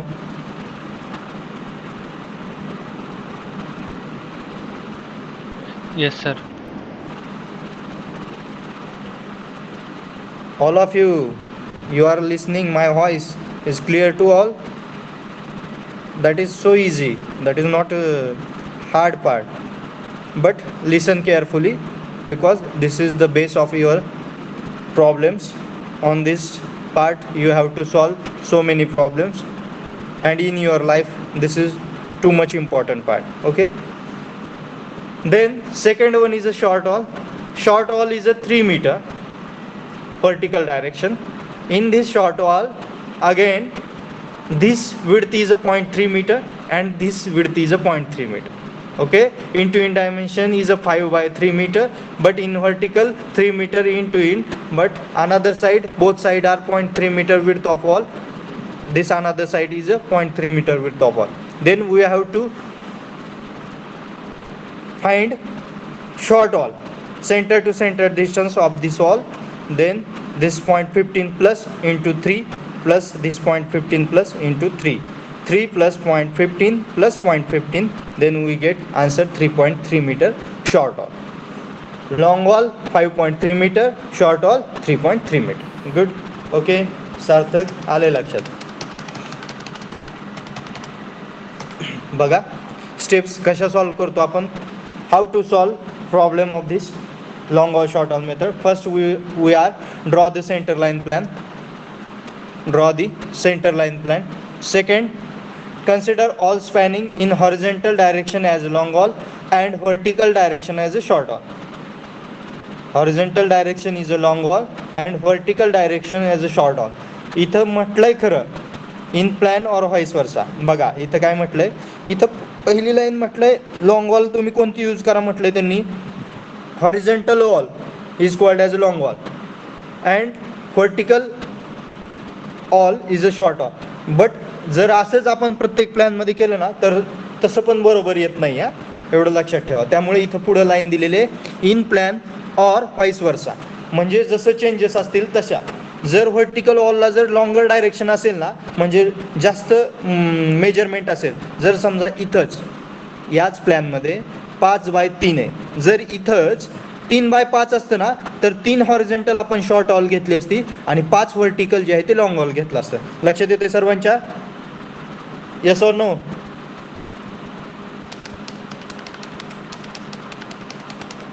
फाईस वर्सा म्हणजे उलट. ओके, म्हणजे त्याच्या उलट पण असू शकतं. जिकडं लॉंगर आहे तिकडं आपण काय घेणार आहे तर लॉंगर वॉल घेणार आहे. ओके, जिकडं लॉंग डायरेक्शनला आपल्याला हे असेल तिकडं आपण लॉंगर वॉल घेणार आहे आणि जिकडं शॉर्ट आहे तिकडं आपण शॉर्टर डायरेक्शन चूज करणार. मग ते व्हर्टिकल असेल हॉरिझॉन्टल असेल कसंही असेल. ओके, थर्ड स्टेप काय आहे, calculate the centre to centre length of long wall and short wall. Calculate the centre to centre length of long wall and short wall. आता जे सांगितलं मी आपल्याला, आता जी दिलेली रूम होती 5x3 मीटर, ती जी आहे ती इन डायमेन्शन आहे. मग भिंतीचं 0.3 चारही बाजूनी आहे. मग त्याच्या सेंटरला 0.15 दोन्ही बाजूला 5 मध्ये प्लस झालं म्हणून 5.3 आणि तिकडल्या 3ला पण प्लस झालं म्हणून त्यामध्ये पण 0.15 प्लस 0.15 3.3 झालं. ओके, इथं बघा दिसत असेल तुम्हाला स्क्रीनवरती, length of long wall is equal to centre length of long wall plus width 5.3 plus 0.3. आता यांनी इथं डायरेक्ट लिहिलेलं आहे 0.3, परंतु इथं ॲक्च्युली 5.3 आन्सर यायला पाहिजे. म्हणजे सेंटर टू सेंटर डिस्टन्स म्हणजे इथलं 0.3 म्हणजे ही टोटल 0.3 आहे, पण इथलं 0.15 प्लस होणार आणि इथलं 0.15 प्लस होणार. लक्षात येते, म्हणजे 5.3 येईल. ओके, आणि शॉर्ट वॉलला पण सेम तसंच काय करणार, calculate the length of a short wall. Length of short wall is equal to, आता यामध्ये तुम्हाला मगाशी मी सांगितलं शॉर्ट वॉलला ज्यावेळेस आपण खाली ज्यावेळेस विड्थ जे आहे म्हणजे आता ज्यावेळेस प्रॉब्लेम येईल त्यावेळेस लक्षात येईल. इथं करताना फक्त प्लस करणार आहे आपण. काय करणार आहे, 3 प्लस 0.15 प्लस 0.15 3.3 येईल आन्सर. परंतु ज्यावेळेस आपण प्रॉब्लेम सॉल्व्ह करणार आहे त्यावेळेस 3.3 मायनस विड्थ काय असेल ते ज्यावेळेस आपण प्रॉब्लेम सॉल्व्ह करेल त्यावेळेस तुमच्या लक्षात येईल काय करायचं काय नाही ते मी सांगेन. ओके, ठीक आहे. ज्यावेळेस असा प्रॉब्लेम येतो, एखादी रूम दिलेली असते किंवा एखादा प्लॅन दिलेला असतो इथं, त्यावेळेस कसं काढायचं, मग त्यासाठी त्यांनी इथं सांगितलेलं असतं की याचं एक्सकवेशन म्हणजे याचं एक्सकवेशन PCC एक काढा म्हणजे ही खालची बाजू काढा, नंतर UCR स्टेप 1 स्टेप 2 स्टेप 3 कसं काढायचं. मग यामध्ये तुम्हाला मगाशी सांगितलं मेजरमेंट शीटमध्ये काय असतं, आयटम नंबर म्हणजेच SR number, particular of item म्हणजेच डिस्क्रिप्शन ऑफ आयटम, नंतर numbers L length, width bread म्हणजेच डेप्थ और हाईट, इथं D और H, W और B आणि इथं क्वांटिटी टोटल क्वांटिटी. मग त्यामध्ये अर्थवर्क इन एक्सकवेशन, मग लॉंग वॉल कसं सॉल्व्ह करायचं, शॉर्ट वॉल कसं सॉल्व्ह करायचं ते जे आहे ते मी सांगेन. आता इथं मग प्लस केलेलं आहे बघा आणि इथं शॉर्ट वॉलमध्ये तुम्हाला सर्वांना स्क्रीनवरती दिसत असेल इथं मायनस केलेलं आहे. इथं लॉंग हॉलमध्ये आपण प्लस करतो, शॉर्ट हॉलमध्ये मायनस करतो. पहा ना, यांनी हा प्लॅन काय दिला आहे, 5x4 मीटर दिलेला आहे. म्हणजे 5 मीटर हॉरिझॉन्टल 4 मीटर व्हर्टिकल. पहिलं डिस्टन्स जे असतं ते कधीही हॉरिझॉन्टल असतं, दुसरं व्हर्टिकल असतं. मग 5 आपल्याला सेंटर टू सेंटर प्लॅन अगोदर काढला पाहिजे. मग त्यामध्ये लॉंग वॉल आपल्याला मिळून जाईल. इकडे 0.15 म्हणजे इथं जर त्यांनी विड्थ दिली आहे त्यानुसार, इथं जर त्यांनी विड्थ वॉलची 0.23 मीटर दिली असती तर 0.23च्या निम्म इथलं प्लस होईल आणि इथलं निम्म प्लस होईल. मग त्यानुसार 5.23 आलं असतं. जर इथं 0.3 असेल तर मग इथलं 0.15 इथलं 0.15 प्लस होईल मग 5.3 येईल. ओके, आणि इकडं पण 4ला सेम तसं 0.15 4.3 येईल. मग ते आलेलं आहे बघा इथं 5.3 लॉंग वॉलसाठी आलेलं आहे आणि शॉर्ट वॉलसाठी 4.3 आलेलं आहे. आता तुम्ही म्हणाल हे 0.9 कुठून प्लस केलं आहे सर, तर अर्थवर्क इन एक्सकवेशन क्वांटिटी काढतोय म्हणजे खड्डा खांदलेली क्वांटिटी काढतोय. मग हे फुटिंग आहे, फुटिंगमधली ही PCC आहे. PCCच्या खालती जेवढा PCC केलं आहे तेवढंच आपण फुटिंग जे आहे ते एक्सकवेट केलेलं आहे. म्हणजे तेवढं विड्थ जे आहे ती त्या फुटिंगची आहे. म्हणून इथं तुम्हाला दिसत असेल 90 सेंटीमीटर म्हणजे 900 mm म्हणजे 0.9 मीटर बरोबर. 90 सेंटीमीटर म्हणजे 900 mm म्हणजेच 0.9 मीटर. मग तेवढं जे आहे ते विड्थचा तुम्ही खड्डा काय केलेला आहे, खणलेला आहे. मग इथं काय आपली फर्स्ट क्वांटिटी काढायला सांगितलं. इथं प्लॅनमध्येच प्लॅन झाल्यानंतर हो का इथं दिलेलं आहे बघा त्यांनी, shows the plan of a single room building with a section of a foundation all estimate the quantities. First quantity काढा म्हटले earthwork in excavation in foundation. Second quantity lime concrete bed in foundation म्हणजे PCC आणि UCR masonry in foundation and plinth by using long wall और short wall method. Okay, म्हणजेच पहिल्यांदा एक्सकवेशनची quantity काढा म्हटलंय, नंतर ही जी आहे ही PCC त्याची क्वांटिटी काढा म्हटलंय आणि नंतर ही जी UCR दिसते तुम्हाला ह्या UCRची क्वांटिटी काढा म्हटलं. मग त्यामध्ये पहिली बघत असताना तुम्ही काय बघताय, earthwork in excavation. Long wall करतोय त्यावेळेस आपण काय करणार, जी विड्थ आलेली आहे तुमची लॉंग वॉलची वरती आहे 5.3 आलेले प्लस विड्थ ऑफ आयटम. मग प्लस विड्थ ऑफ आयटम काय आहे तर इथलं 0.9 म्हणून इथं 0.9 झालं. म्हणून तुमची लेंथ ऑफ वॉल किती आली 6.2 मीटर. ती 6.2 मीटर लिहिणार आपण. जिथं लेंथ असतं लेंथ कॉलम दिसेल तिथं 6.2 लिहायचं जे आलेलं उत्तर आहे. शॉर्ट वॉलमध्ये काय करणार फक्त हेच विड्थ ऑफ आयटम जी आहे ती फक्त मायनस करायची तुमच्या शॉर्ट वॉलमध्ये. 4.3 मायनस शॉर्ट वॉलची विड्थ ते जे उत्तर आलेलं असतं ते लेंथचं उत्तर लेंथच्या कॉलममध्ये तुम्ही लिहून टाकायचं.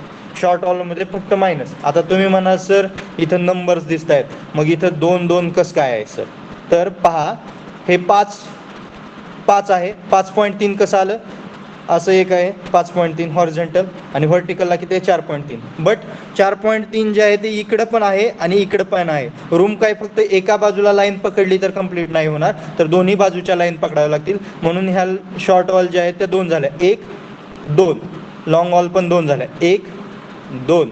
म्हणून 5.3 अशी एक 5.3 अशी एक 4.3 अशी एक 4.3 अशी एक. त्यामुळे इथं नंबर्स किती आले तर 2 2. लक्षात येते येस ऑर नो.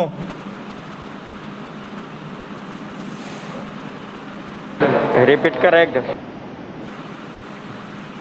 ओके करतो. लक्ष द्या सर्वांना हा पार्ट समजलेला आहे. 5 4 हॉरिझॉन्टल 5 व्हर्टिकल 4. मग आपल्याला सेंटर प्लॅन काढायचा असतो लॉंग वॉल शॉर्ट वॉल किंवा सेंटर लाईन मेथड करत असताना. मग आपल्याला इथं विड्थ जे आहे ती 0.3 मीटर दिलेली आहे दोन्ही बाजूला. मग आपण काय करणार सेंटर प्लॅन काढणार. याचा ही इन टू इन डायमेन्शन आहे. 5 हॉरिझॉन्टल आहे 5 अधिक इथलं 0.3च्या निम्म 0.15 इकडं पण 0.3च्या निम्म 0.15. 5 अधिक 2 वेळा 0.15 म्हणजे 5.3 म्हणून आपण इथं लिहिताना 5.3 लॉंग वॉल. इथं एक वॉल आहे इथं एक वॉल आहे म्हणून 2 वॉल म्हणून नंबर्स 2 म्हणून 2 लिहिलं. सेम 4 साठी इकडं 0.15 प्लस करणार इकडं 0.15 सेंटर लाईन काढण्यासाठी व्हर्टिकलचं 4 अधिक 0.3 म्हणजेच 0.15 प्लस 0.15 3 झालं 4.3 म्हणून इथं 4.3 आलं. 2 वॉल कुठल्या तर व्हर्टिकल वॉल 2 असतील म्हणून 1 2 म्हणून त्याच्या पण 2 वॉल्स इथं 2 नंबर्स आले. मग लेंथमध्ये आपण काय करणार 5.3 प्लस 0.9 कुठनं आलं 0.9 तर इथलं एक्सकवेशन केलेलं जे आहे ते 0.9 आपल्याला विड्थ सांगितलेले आहे म्हणून विड्थ जे आहे ते 0.9 घेतली. जे उत्तर आलं लेंथ लॉंग वॉलचं जे उत्तर आलं ते लेंथमध्ये लिहिलं. शॉर्ट वॉलचं जे उत्तर आलं शॉर्ट वॉल करत असताना मायनस करतो लॉंग वॉल करत असताना प्लस करतो. शॉर्ट वॉल करतोय आपण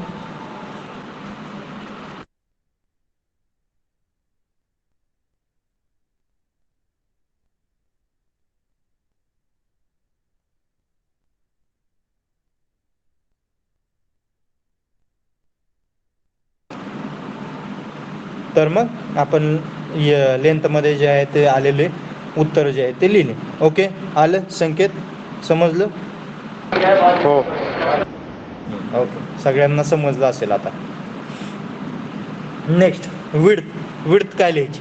विड्थ आपण काय घेतले 0.9 इथं 0.9 प्लस केलंय ना. विड्थ जी इथं प्लस केलेली असती तीच विड्थ तुम्ही बी म्हणून जी आहे ते लिहिणार म्हणजे 0.9 जे इथली आहे तीच दोन्हीकडे लिहिली 0.9. ओके लिहिलं ठीक आहे. डेप्थ काय करायची. डेप्थ जी आहे ती त्यांनी सांगितलेली आहे किंवा काय आहे आता हे प्लस करून सांगा बरं मला. ग्राउंडच्या खालती 80 प्लस 3 किती आलं 1.2 आणि हे 0.2 म्हणजे 1.4 इथं 1.3 लिहिलं आहे. एक सेकंड 8 प्लस 3 8 आणि 3 11 आणि 2 हां बरोबर ना 8. बघा सर्वांना दिसतंय ना स्क्रीनवरती दिसतंय ना. हां कर्सर पहा कर्सर मी कुठं फिरवतोय बघा. तुम्हाला एक सेक्शन दिसतोय शेजारी प्लॅन दिसतोय लेफ्ट बाजूला तुमच्या मोबाईलच्या प्लॅन दिसतोय 5x4 मीटरचा आणि राईट हँड बाजूला तुम्हाला सेक्शन दिसतोय त्याचा. ओके त्या सेक्शनमध्ये पहा ग्राउंड लेवल दिसते. ग्राउंड लेवल ओळखू येत असेल तुम्ही BDR बिल्डिंग ड्रॉइंग शिकला असाल. बघा इथं हॅश लाईन मारलेली असते हॉरिझॉन्टल मारून तिरप्या डॉटेड लाईन ती म्हणजे तुमचे ग्राउंड लेवल और ग्राउंड लाईन काय असेल ते. ग्राउंड लाईन पासून खालती जेवढं जे डिस्टन्स आहे ते एक्सकवेटेड केलेलं आहे. इथं तुम्हाला काय सांगितलंय अर्थवर्क इन एक्सकवेशन म्हणजे ग्राउंड लेवल पासून तुम्ही जेवढं एक्सकवेट केलेलं आहे ते म्हणजे असेल तुम्ही केलेलं एक्सकवेशन. ओके एक्सकवेशन आपल्याला पाहिजे डेप्थ डेप्थ म्हणजेच हाईट, एक्सकवेशनची हाईट पाहिजे. ग्राउंडपासून बघा मग height 80 centimetre plus 30 centimetre plus 20 centimetre म्हणजे 800 mm plus 300 mm plus 200 mm. 800 mm plus 300 mm plus 200 mm म्हणजेच 0.8 प्लस 0.3 प्लस 0.2 उत्तर येईल 1.3. बरोबर बरोबर. म्हणून इथं डेप्थ जी आहे ती 1.3 दोन्हीला पण, लॉंग हॉल शॉर्ट हॉलसाठी. लक्षात आलंय सर्वांच्या लक्षात? ओके. आता फक्त काय करायचं, लक्ष द्या. आता फक्त काय करायचं, numbers, length, width, depth, LBH, डीलाच एच पण म्हणू शकता. कोण डी लिहित असेल, कोणी एच लिहित असेल. ओके. इथं डब्ल्यू लिहायचं नाही आहे, बीच लिहायचं. विड्थला कधी डब्ल्यू नाही लिहायचं, नाहीतर इथली विड्थ आणि इथलं डब्ल्यू हे मिसमॅच होईल. त्यामुळं विड्थ लिहायचं, बी लिहायचं. आता काय करायचं, 2 × 6.2 × 0.9 × 1.3 जे उत्तर येईल ते म्हणजे क्वांटिटी असेल आणि येईलच 14.51. करून बघा कॅल्क्युलेशन ज्याला करायचं आहे त्यांनी. 2 × 6.2 × 0.9 × 1.3. पुन्हा 2 × 3.4 × 0.9 × 1.3 जे उत्तर येईल ते म्हणजे असेल 7.96 क्वांटिटी. आलंय सर्वांचं? केलं असेल कुणीतरी कॅल्क्युलेशन? येतंय बरोबर? Yes or no? Please tell me. 14.568 बरोबर आलंय. ओके. सुषमा गंगमले, काजल कांबळे, ओके ठीक आहे. दत्ता माने, ओके. सार्थक, ओके. चलो, सर्वांना कळलं? हे झाली अर्थवर्क इन एक्सकवेशन. पण लक्षात घ्या, ग्राउंड लेवल पासून घेतलेलं आहे एक्सकवेशन. काही जण काय होतात, चुकतात. इथं घेतात वरून 60 प्लस करतात, 80 प्लस करतात, 30 प्लस करतात आणि 20 प्लस करतात आणि ही डेप्थ लिहितात 1.78 काय येईल. मग त्यामुळे आन्सर जे आहे ते सर्व चुकून जाईल. एक्सकवेशन कुठून करतोय तर ग्राउंड लेवलच्या खालून करत असतो. ग्राउंड लेवलच्या वरती हवेत काय आपण एक्सकवेशन करत नाही. म्हणून एक्सकवेशन इन अर्थवर्क म्हटल्यानंतर ग्राउंड लेवलपासून खालपर्यंतचे जे आहे ते PCC पर्यंतची हाईट घ्यायची. ठीक आहे.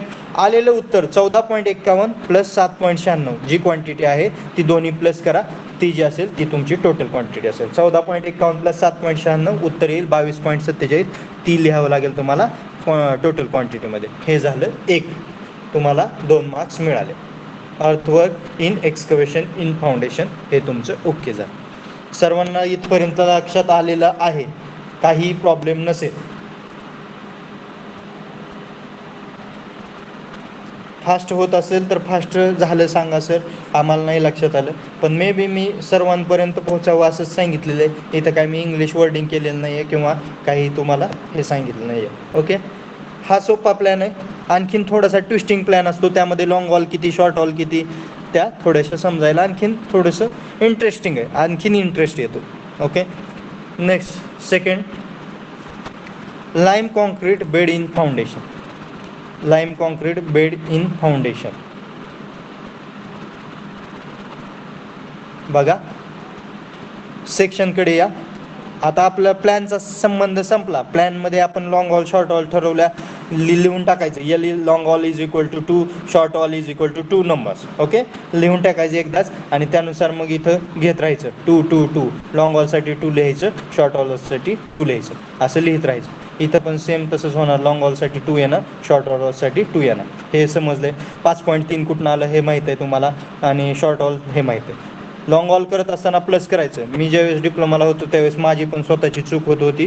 ज्यावेळेस मी एक्झाममध्ये, आता आम्हाला 100 मार्क्सचा पेपर होता एस्टिमेटिंग कॉस्टिंग, मला त्यावेळेस 85 मार्क्स होते आउट ऑफ 100 एस्टिमेटिंग कॉस्टिंगला थर्ड इयरला असताना. 85 और 88 मे बी समथिंग काहीतरी असतील. ठीक. लॉंग हॉल करत असताना, शॉर्ट हॉल करत असताना माझं काय झालं होतं एक्झाममध्ये, तर माझं झालं होतं की शॉर्ट हॉलला पण मी करत असताना प्लस केलं, त्यामुळे माझं पूर्ण आन्सर जे आहे ते पहिल्यांदा चुकलं. परंतु ज्यावेळेस मला लास्ट लक्षात आलं, मग माझ्याकडे वेळ होता, मी 15 मिनिटामध्ये नंतर पुन्हा त्या चारही पण क्वांटिटी फाइंड आउट केल्या. आणि मी तुम्हाला सांगतो, हा प्रॉब्लेम जो आहे तो असा जर लिहित असाल ना तर 7 मिनिटामध्ये कंप्लीट व्हायला पाहिजे ह्या चारही quantity. Earthwork in excavation, lime concrete, PCC, UCR masonry, ह्या 3 क्वांटिटी ज्या आहेत त्या 7 मिनिटामध्ये तुम्हाला कंप्लीट झालं पाहिजे. आणि ब्रिक मेसनरी असं एक 7 ते 10 मिनिटामध्ये हा प्रॉब्लेम जो आहे तो कंप्लीट व्हायलाच पाहिजे. ओके. अतिशय इम्पॉर्टंट गोष्ट आहे. ठीक आहे. आपण येऊयात आपल्या सेकंड पॉईंटकडे. लॉंग ऑल करत असताना प्लस करायचं, शॉर्ट ऑल करत असताना मायनस करायचं, एवढं लक्षात ठेवा प्लीज. यामध्ये चूक होते, माझी झालेली चूक तुम्हाला शेअर केलेली आहे मी. आता आपण येऊयात सेक्शनकडे. सेक्शनमध्ये आपण काय करणार, 90 सेंटीमीटर ही विड्थ आहे, म्हणजे 900 mm और 0.9 मीटर. पण याची डेप्थ जी आहे ती आहे 0.2 मीटर. PCC बेड आहे. PCC बेड कशाचा असतो तर प्लेन सिमेंट कॉन्क्रीट, यामध्ये स्टील वगैरे नसणार आहे. याची थिकनेस जी असते ती थोडीशी कमी असते, 4 इंच 3 इंच 2 इंच काय समथिंग असेल. म्हणून याची इथं काय आहे 0.2 मीटर आहे. ओके, म्हणजे याची 0.2 मीटर काय झाली डेप्थ झाली, 0.9 मीटर काय झाली विड्थ झाली. म्हणून बघा आता खाली येऊयात,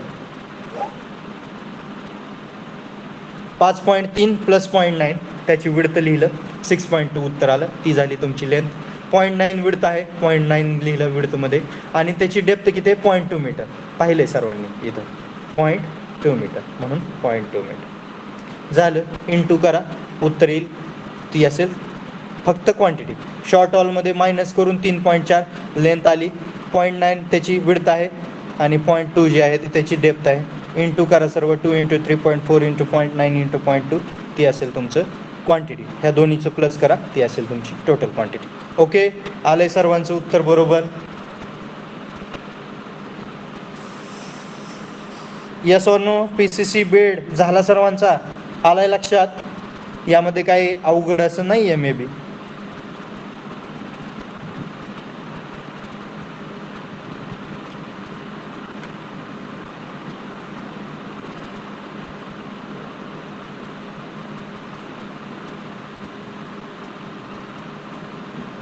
दिस इज टू इंटरेस्टिंग सब्जेक्ट. जसं पुढे जाल तसं इंटरेस्ट वाढत जाईल तुमचा.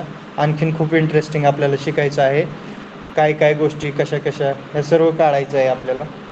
अतिशय तुम्हाला लागणारा, जीवनामध्ये उपयोगी येणारा. उद्या तुम्ही स्वतःचं घर बांधत असाल तर त्यासाठी लागेल तुम्हाला कोणत्या कोणत्या गोष्टी, ते तुम्ही काढू शकता स्वतः. जर तुमच्या आईवडिलांनी सांगितलं यार तू डिप्लोमा करतोय तर तुला येतंय का, तर तुम्हाला आलंच पाहिजे. हा सब्जेक्ट शिकल्यानंतर तुम्हाला सर्व गोष्टी बऱ्यापैकी लक्षात येतील. आणि DSS एक महत्त्वाचं आहे स्टीलसाठी. तुम्हाला मी तरी प्रॅक्टिकली सर्व गोष्टी शिकवेल, कोणत्याही सब्जेक्टच्या असू द्या. मग माझ्या स्वतःच्या एस्टिमेटिक कॉस्टिंगच्या असू द्या, वॉटर रिसोर्स इंजिनिअरिंग असू द्या, नाहीतर तुमचा DSS RCC डिझाईन असू द्या, किंवा काही कशा रिलेटेडही तुम्हाला प्रॉब्लेम जरी आला त्या शिक्षकाला विचारा. जर तुमचं शंका निरसन तुम्हाला वाटलं की 100% झालेलं नाही, तरी तुम्ही मला मेसेज करू शकता. त्यावेळेस मी तुम्हाला आन्सर जे आहे ते त्या सब्जेक्टचं कोणतेही असेल, पाठीमागचं SYचं जरी असेल, सर्वे असेल, काही हायवे असेल, किंवा कोणताही सब्जेक्ट असेल, जिओटेक असेल, कोणत्याही रिलेटेड, कोणत्याही सब्जेक्ट रिलेटेड तुम्ही मला विचारू शकता. ठीक आहे. Third quantity, UCR masonry in foundation and plinth. Okay, UCR masonry in foundation and plinth हा आपल्याला आता तिसरा पार्ट बघायचा आहे. आपल्याला 5.3 कुठून आलं आहे, 4.3 कुठून आलं हे माहीत आहे, लॉंग ऑल शॉर्ट ऑल. पण आता आपल्याला इथं जे करताना आहे सेक्शनकडे जायचं प्रत्येक वेळी. प्लॅनचं काम संपलेलं आहे आपलं. प्लस कधी करतोय, लॉंग हॉलमध्ये करतोय, शॉर्ट हॉलमध्ये मायनस करतो. ओके, आता यामध्ये स्टेप वाईज सोडवावं लागेल तुम्हाला. का स्टेप वाईज सोडवावं लागेल, कारण इथं UCR मेसनरी जे आहे ते 3 आहेत, 1 2 3 स्टेप्स आहेत. म्हणजे ज्यावेळेस आपण हे कॉलमचं फुटिंग करतोय ना, त्यावेळेस हे स्टेपड फुटिंग आहे. आणि ह्या स्टेपड फुटिंगमध्ये हा एक पार्ट आहे, हा एक पार्ट आहे, हा एक पार्ट आहे, असे 3 पार्ट आहे. मग आपण बॉटमकडून वरती जातोय, म्हणजे स्टेप 1 ही, स्टेप 2 ही, आणि स्टेप 3 ही. मग स्टेप 1 जिथपर्यंत आहे तिथपर्यंत बघा इथं दिसते, हाईट दिसते स्टेप 1ची 30 सेंटीमीटर, म्हणजे 300 mm, म्हणजे 0.3 मीटर. आणि विड्थ दिसते 60 सेंटीमीटर और 600 mm और 0.6 मीटर. ओके, स्टेप 2 मध्ये दिसतंय 50 सेंटीमीटर जी आहे ती विड्थ दिसते, आणि 80 सेंटीमीटर जी आहे ती डेप्थ दिसते स्टेप 2 मध्ये. आणि स्टेप 3 मध्ये तुम्हाला दिसते 40 सेंटीमीटर जी आहे ती विड्थ दिसते, आणि 60 सेंटीमीटर जी आहे ती डेप्थ दिसते. ओके, आता आपण स्टेप 1 सोडूयात. UCR मधले 60 सेंटीमीटर विड्थ आहे, 30 सेंटीमीटर डेप्थ आहे. बघा जिथं तुम्हाला एक एक एक एक स्टेप दिसते ना, त्या स्टेपनुसार सोडवत जायचे. UCR कडे येऊयात. 5.3 प्लस 0.6 कुठून आलं 0.6, तर फर्स्ट स्टेपची विड्थ जी आहे ती 0.6 आहे. ओके, लक्षात आले. आणि डेप्थ किती आहे 0.3. बघा 0.3 आले. आलं सर्वांच्या लक्षात? बघा 5.3 प्लस विड्थ केली 0.6, माझं उत्तर आलं 5.9. तेच लिहिलं 5.9. प्रत्येक वेळी 2च येणार, कारण लॉंग वॉल 2च आहेत आणि शॉर्ट वॉल पण 2च आहेत, म्हणून 2च येणार. 0.6 विड्थ आहे म्हणून 0.6, डेप्थ 0.3 म्हणून 0.3. हे इंटू करा, क्वांटिटी येईल. पुन्हा शॉर्ट वॉलमध्ये मायनस करा विड्थ 3.7, ते आलेलं उत्तर म्हणजे लेंथ. 2 कुठून आलं माहिती आहे तुम्हाला, 0.6 कुठून आलं माहिती आहे विड्थ, 0.3 डेप्थ आहे, ते इंटू करा 2 इंटू 3.7 इंटू 0.6 इंटू 0.3, ते आलेलं असेल क्वांटिटी. आता हे दोन्हीचं कॉम्बिनेशन नाही करायचं. कधी कॉम्बिनेशन करायचं? ज्यावेळेस तिन्ही स्टेप्स तुम्ही सॉल्व करा, स्टेप 1, स्टेप 2, स्टेप 3, त्याचे सर्व उत्तरं जे असतील म्हणजे 1, 2, 3, 4, 5, 6 जे उत्तर असतील ते उत्तरं पूर्ण टोटल करणार तुम्ही आणि मग ती जी आहे ती क्वांटिटी करणार. लक्षात आले? स्टेप 1 लक्षात आले सर्वांच्या? Yes or no? Please tell मी.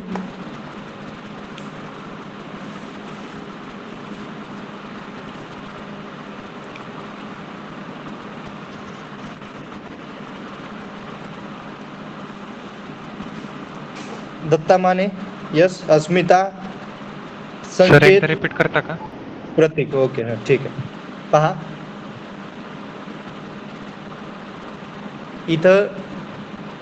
इथं बघा 3 स्टेप्ड फूट, म्हणजे हे जे फुटिंग आहे ते स्टेप्ड फुटिंग आहे. एक तर आपण साईटवरती करत असताना आयसोलेटेड फुटिंग करतो, रेक्टँग्युलर फुटिंग करतो किंवा स्टेप्ड फुटिंग करतो. आता इथं जे आहे ॲक्च्युली अशा प्रॉब्लेममध्ये स्टेप्ड फुटिंग देतात, कारण यामध्ये UCR जे आहे ते 2-3 वेळा काढावं लागतं म्हणून. मग स्टेप 1 बॉटमपासून आपण वरती काढत चालू आहे ना, एक्सकवेशन पहिलं काढलं, नंतर PCC काढलं, आता खालून वरती जायचं आहे. म्हणजे स्टेप 1 ही असेल, स्टेप 2 ही असेल, स्टेप 3 असेल. स्टेप 1 मध्ये बघा विड्थ किती आहे UCRची 60 सेंटीमीटर आणि हाईट किती आहे 30 सेंटीमीटर. नंतर दुसऱ्या स्टेप 2 मध्ये UCRची हाईट आहे 50 सेंटीमीटर आणि डेप्थ आहे 80 सेंटीमीटर. आणि तिसऱ्या स्टेपमध्ये 40 सेंटीमीटर विड्थ आहे आणि हाईट आहे 60 सेंटीमीटर. मग स्टेप 1 मी सोडवतोय, 60 विड्थ आहे, 30 सेंटीमीटर हाईट आहे, डेप्थ. बघा स्टेप 1 लॉंग वॉल 5.3 माहिती आहे कशी आहे, शॉर्ट वॉल 4.3 माहिती आहे तुम्हाला. विड्थ किती आहे स्टेप 1 मध्ये 0.6, इथं 0.6 आणि डेप्थ किती आहे 0.3. लिहिलं मग तेच मी. बघा स्टेप 1 0.6 प्लस केलं, उत्तर आलं, ते इथं लिहिलं. 2 वॉल आहेत ते माहिती आहे, 0.6 विड्थ आहे, 0.3 हाईट आहे, झालं. इंटू करा, क्वांटिटी आहे. शॉर्ट वॉलमध्ये मायनस करा, तेच सेम आणि क्वांटिटी आलं. आता प्रत्येक लक्षात? Yes sir. सर्वांना लक्षात आलंय का? मला फक्त 5-10 लोकांनी प्लीज सांगू नका. आकांक्षा, अस्मिता मोरे, संकेत, प्रतीक, सार्थक, प्रथमेश, दत्ता, हर्षवर्धन, रितेश, संदेश, अमोल, काजल, प्रथमेश, स्नेहल थोरात, किरण जाधव, सुषमा गंगमारे, प्रतीक, आदित्य, श्वेता, ऋतुजा, आलंय लक्षात तुमच्या?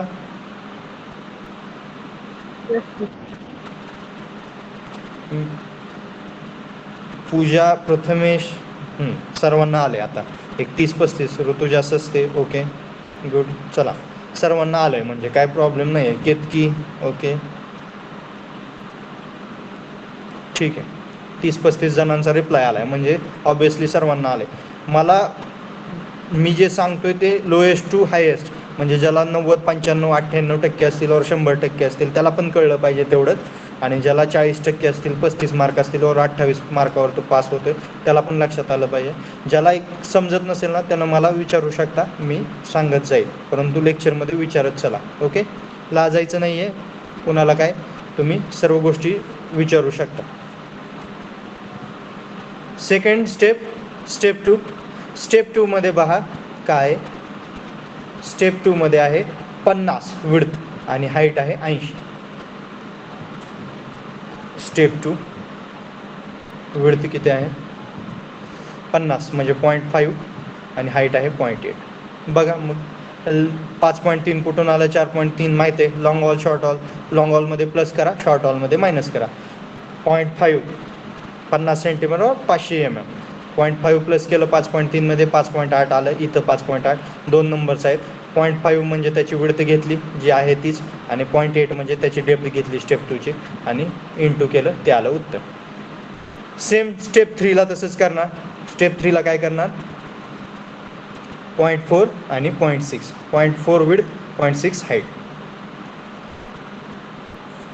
0.4 विड्थ 0.6 हाईट झालं. सेम करा, सेम उत्तर येईल. हे टोटल 1 2 3 4 5 6 हे प्लस करा. हे प्लस केल्यानंतर तुम्हाला जी आहे ती UCR ची टोटल क्वांटिटी भेटेल. आले सर्वांची? Yes or no? Okay.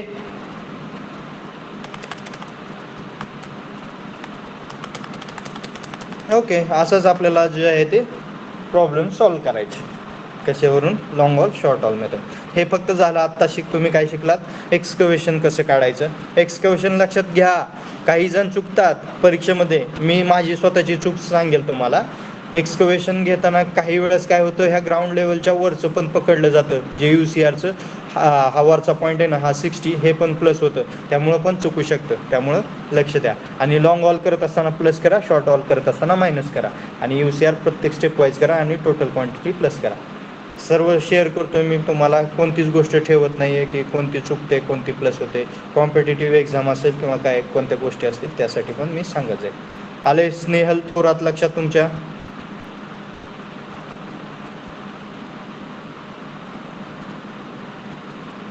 He G 30 centimetre दिसते ना तुम्हाला, ही तुमची विड्थ ऑफ ऑल आहे. हे जे तुम्ही 0.3 मीटर इथं पकडलंय का विड्थ ऑफ ऑल, ही वरती जी दिसते ना, हे 30 सेंटीमीटर म्हणजे ते आहे. मग ते ब्रिकवर्क कसं काढायचं, त्याचं प्लास्टरिंग कसं काढायचं, रूममधल्या टाईल्स कशा काढायच्या, हे पुढं जसं प्रॉब्लेम आपण सॉल्व करत जाईल तसं आणखीन तुम्हाला लक्षात येईल. आता बघा, ह्या दुसऱ्या प्रॉब्लेममध्ये काय आहे, रूम्स आहेत. मग प्रत्येक रूमचं सेपरेट कसं काढायचं किंवा काय करायचं, हा प्लॅन आहे, हा सेक्शन आहे. कसं सोडवायचं हे नेक्स्ट लेक्चरला मी सांगेन. Okay, today's lecture is over. काय प्रॉब्लेम असेल तर विचारू शकता, नसेल तर मी प्रेझेंटी घेईल. मला रोल कॉल हे करा. मी प्रेझेंटी घेतो, थांबा जरा, लगेच लेफ्ट होऊ नका प्लीज. मी रोल कॉल करेल, प्रेझेंटी द्या, नाहीतर लगेच लेफ्ट होऊ नका प्लीज. नोटीस पण सांगितलेले.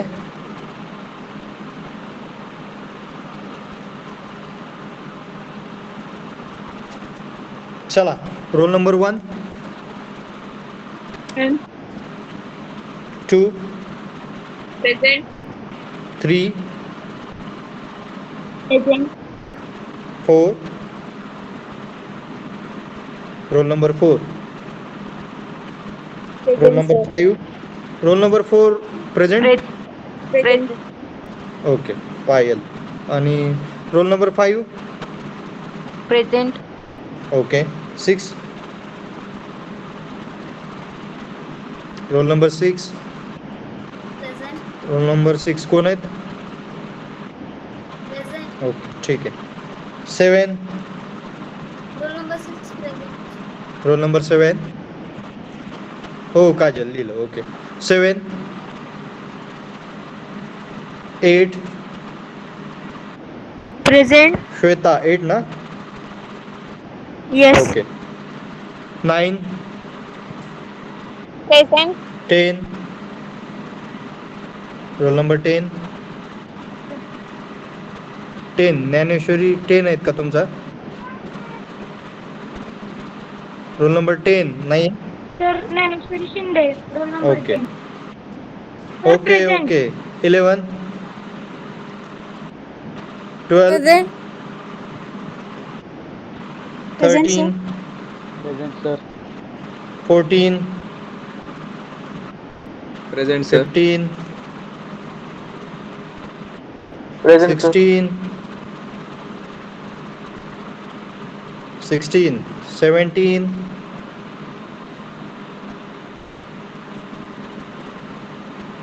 18. Present. 19. Present. 20. Present sir. 21. Present sir. 22. Present. 23.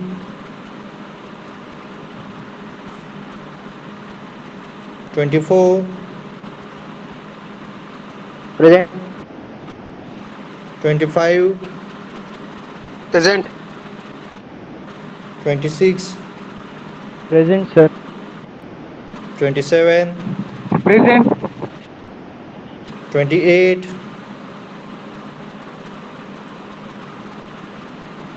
29, Present. 30. Roll number 30. 31, Present, sir. 32, Present, sir. 33, Present, sir. 34, Present, sir. 35, Present, sir. 36, Present, sir. 37, Present, sir. 38,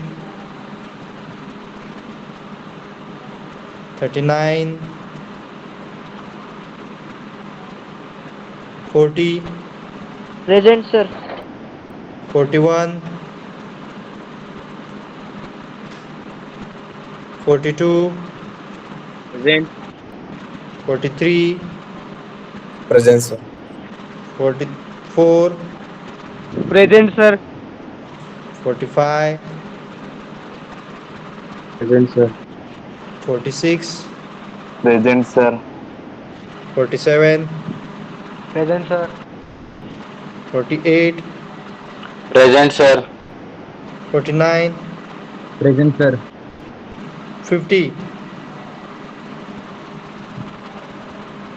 50 is present, 51, Present. 52, Present. 53, 54, Present, sir. 55, 55, Present. 55 Vishwajit का, Present. 56, Present, sir. 57, Present, sir. 57 Sohail का, 58, 59, Present, sir. 60, Present. 61, 61, 62, Present, sir. 63, 63, 64. Present. Sir, 63 present. अरे झोपला का रे? अरे Hello. Sir, हा, 63 present. हा झोपला होता काय? बर बर. हा 64 झालं. ओके. 65, Present. 66, Present. 67,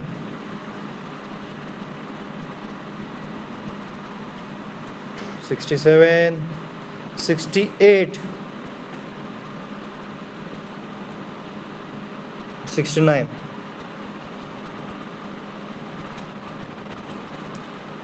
69, 70, Present.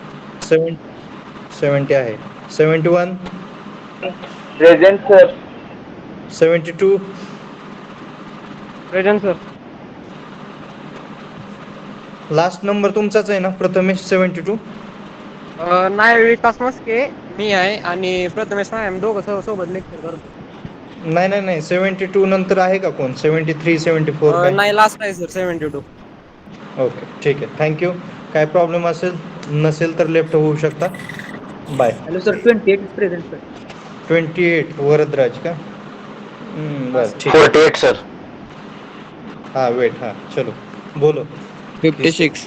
किसे प्रॉब्लेम है? रोहित. हाँ किती? 48, sir. 48 श्रीनिवास पवार. अरे लिहिलंय श्रीनिवास, लिहिलंय यार. हाँ तू रोहित Thank you, किती रे? तुझं 56 का? तुझं पण लिहिलंय यार. कर. दुसरं काय प्रॉब्लेम Okay, असेल तर बोल. 44. ए 44 अक्षय लिहिलंय ना? त्या 4 वेळा 30 प्रेझेंट सांगणार. चला लेफ्ट व्हा बस. काय प्रॉब्लेम नाहीये वाटतं कोणाला. असेल तर बोला, नसेल तर लेफ्ट होऊ शकतो.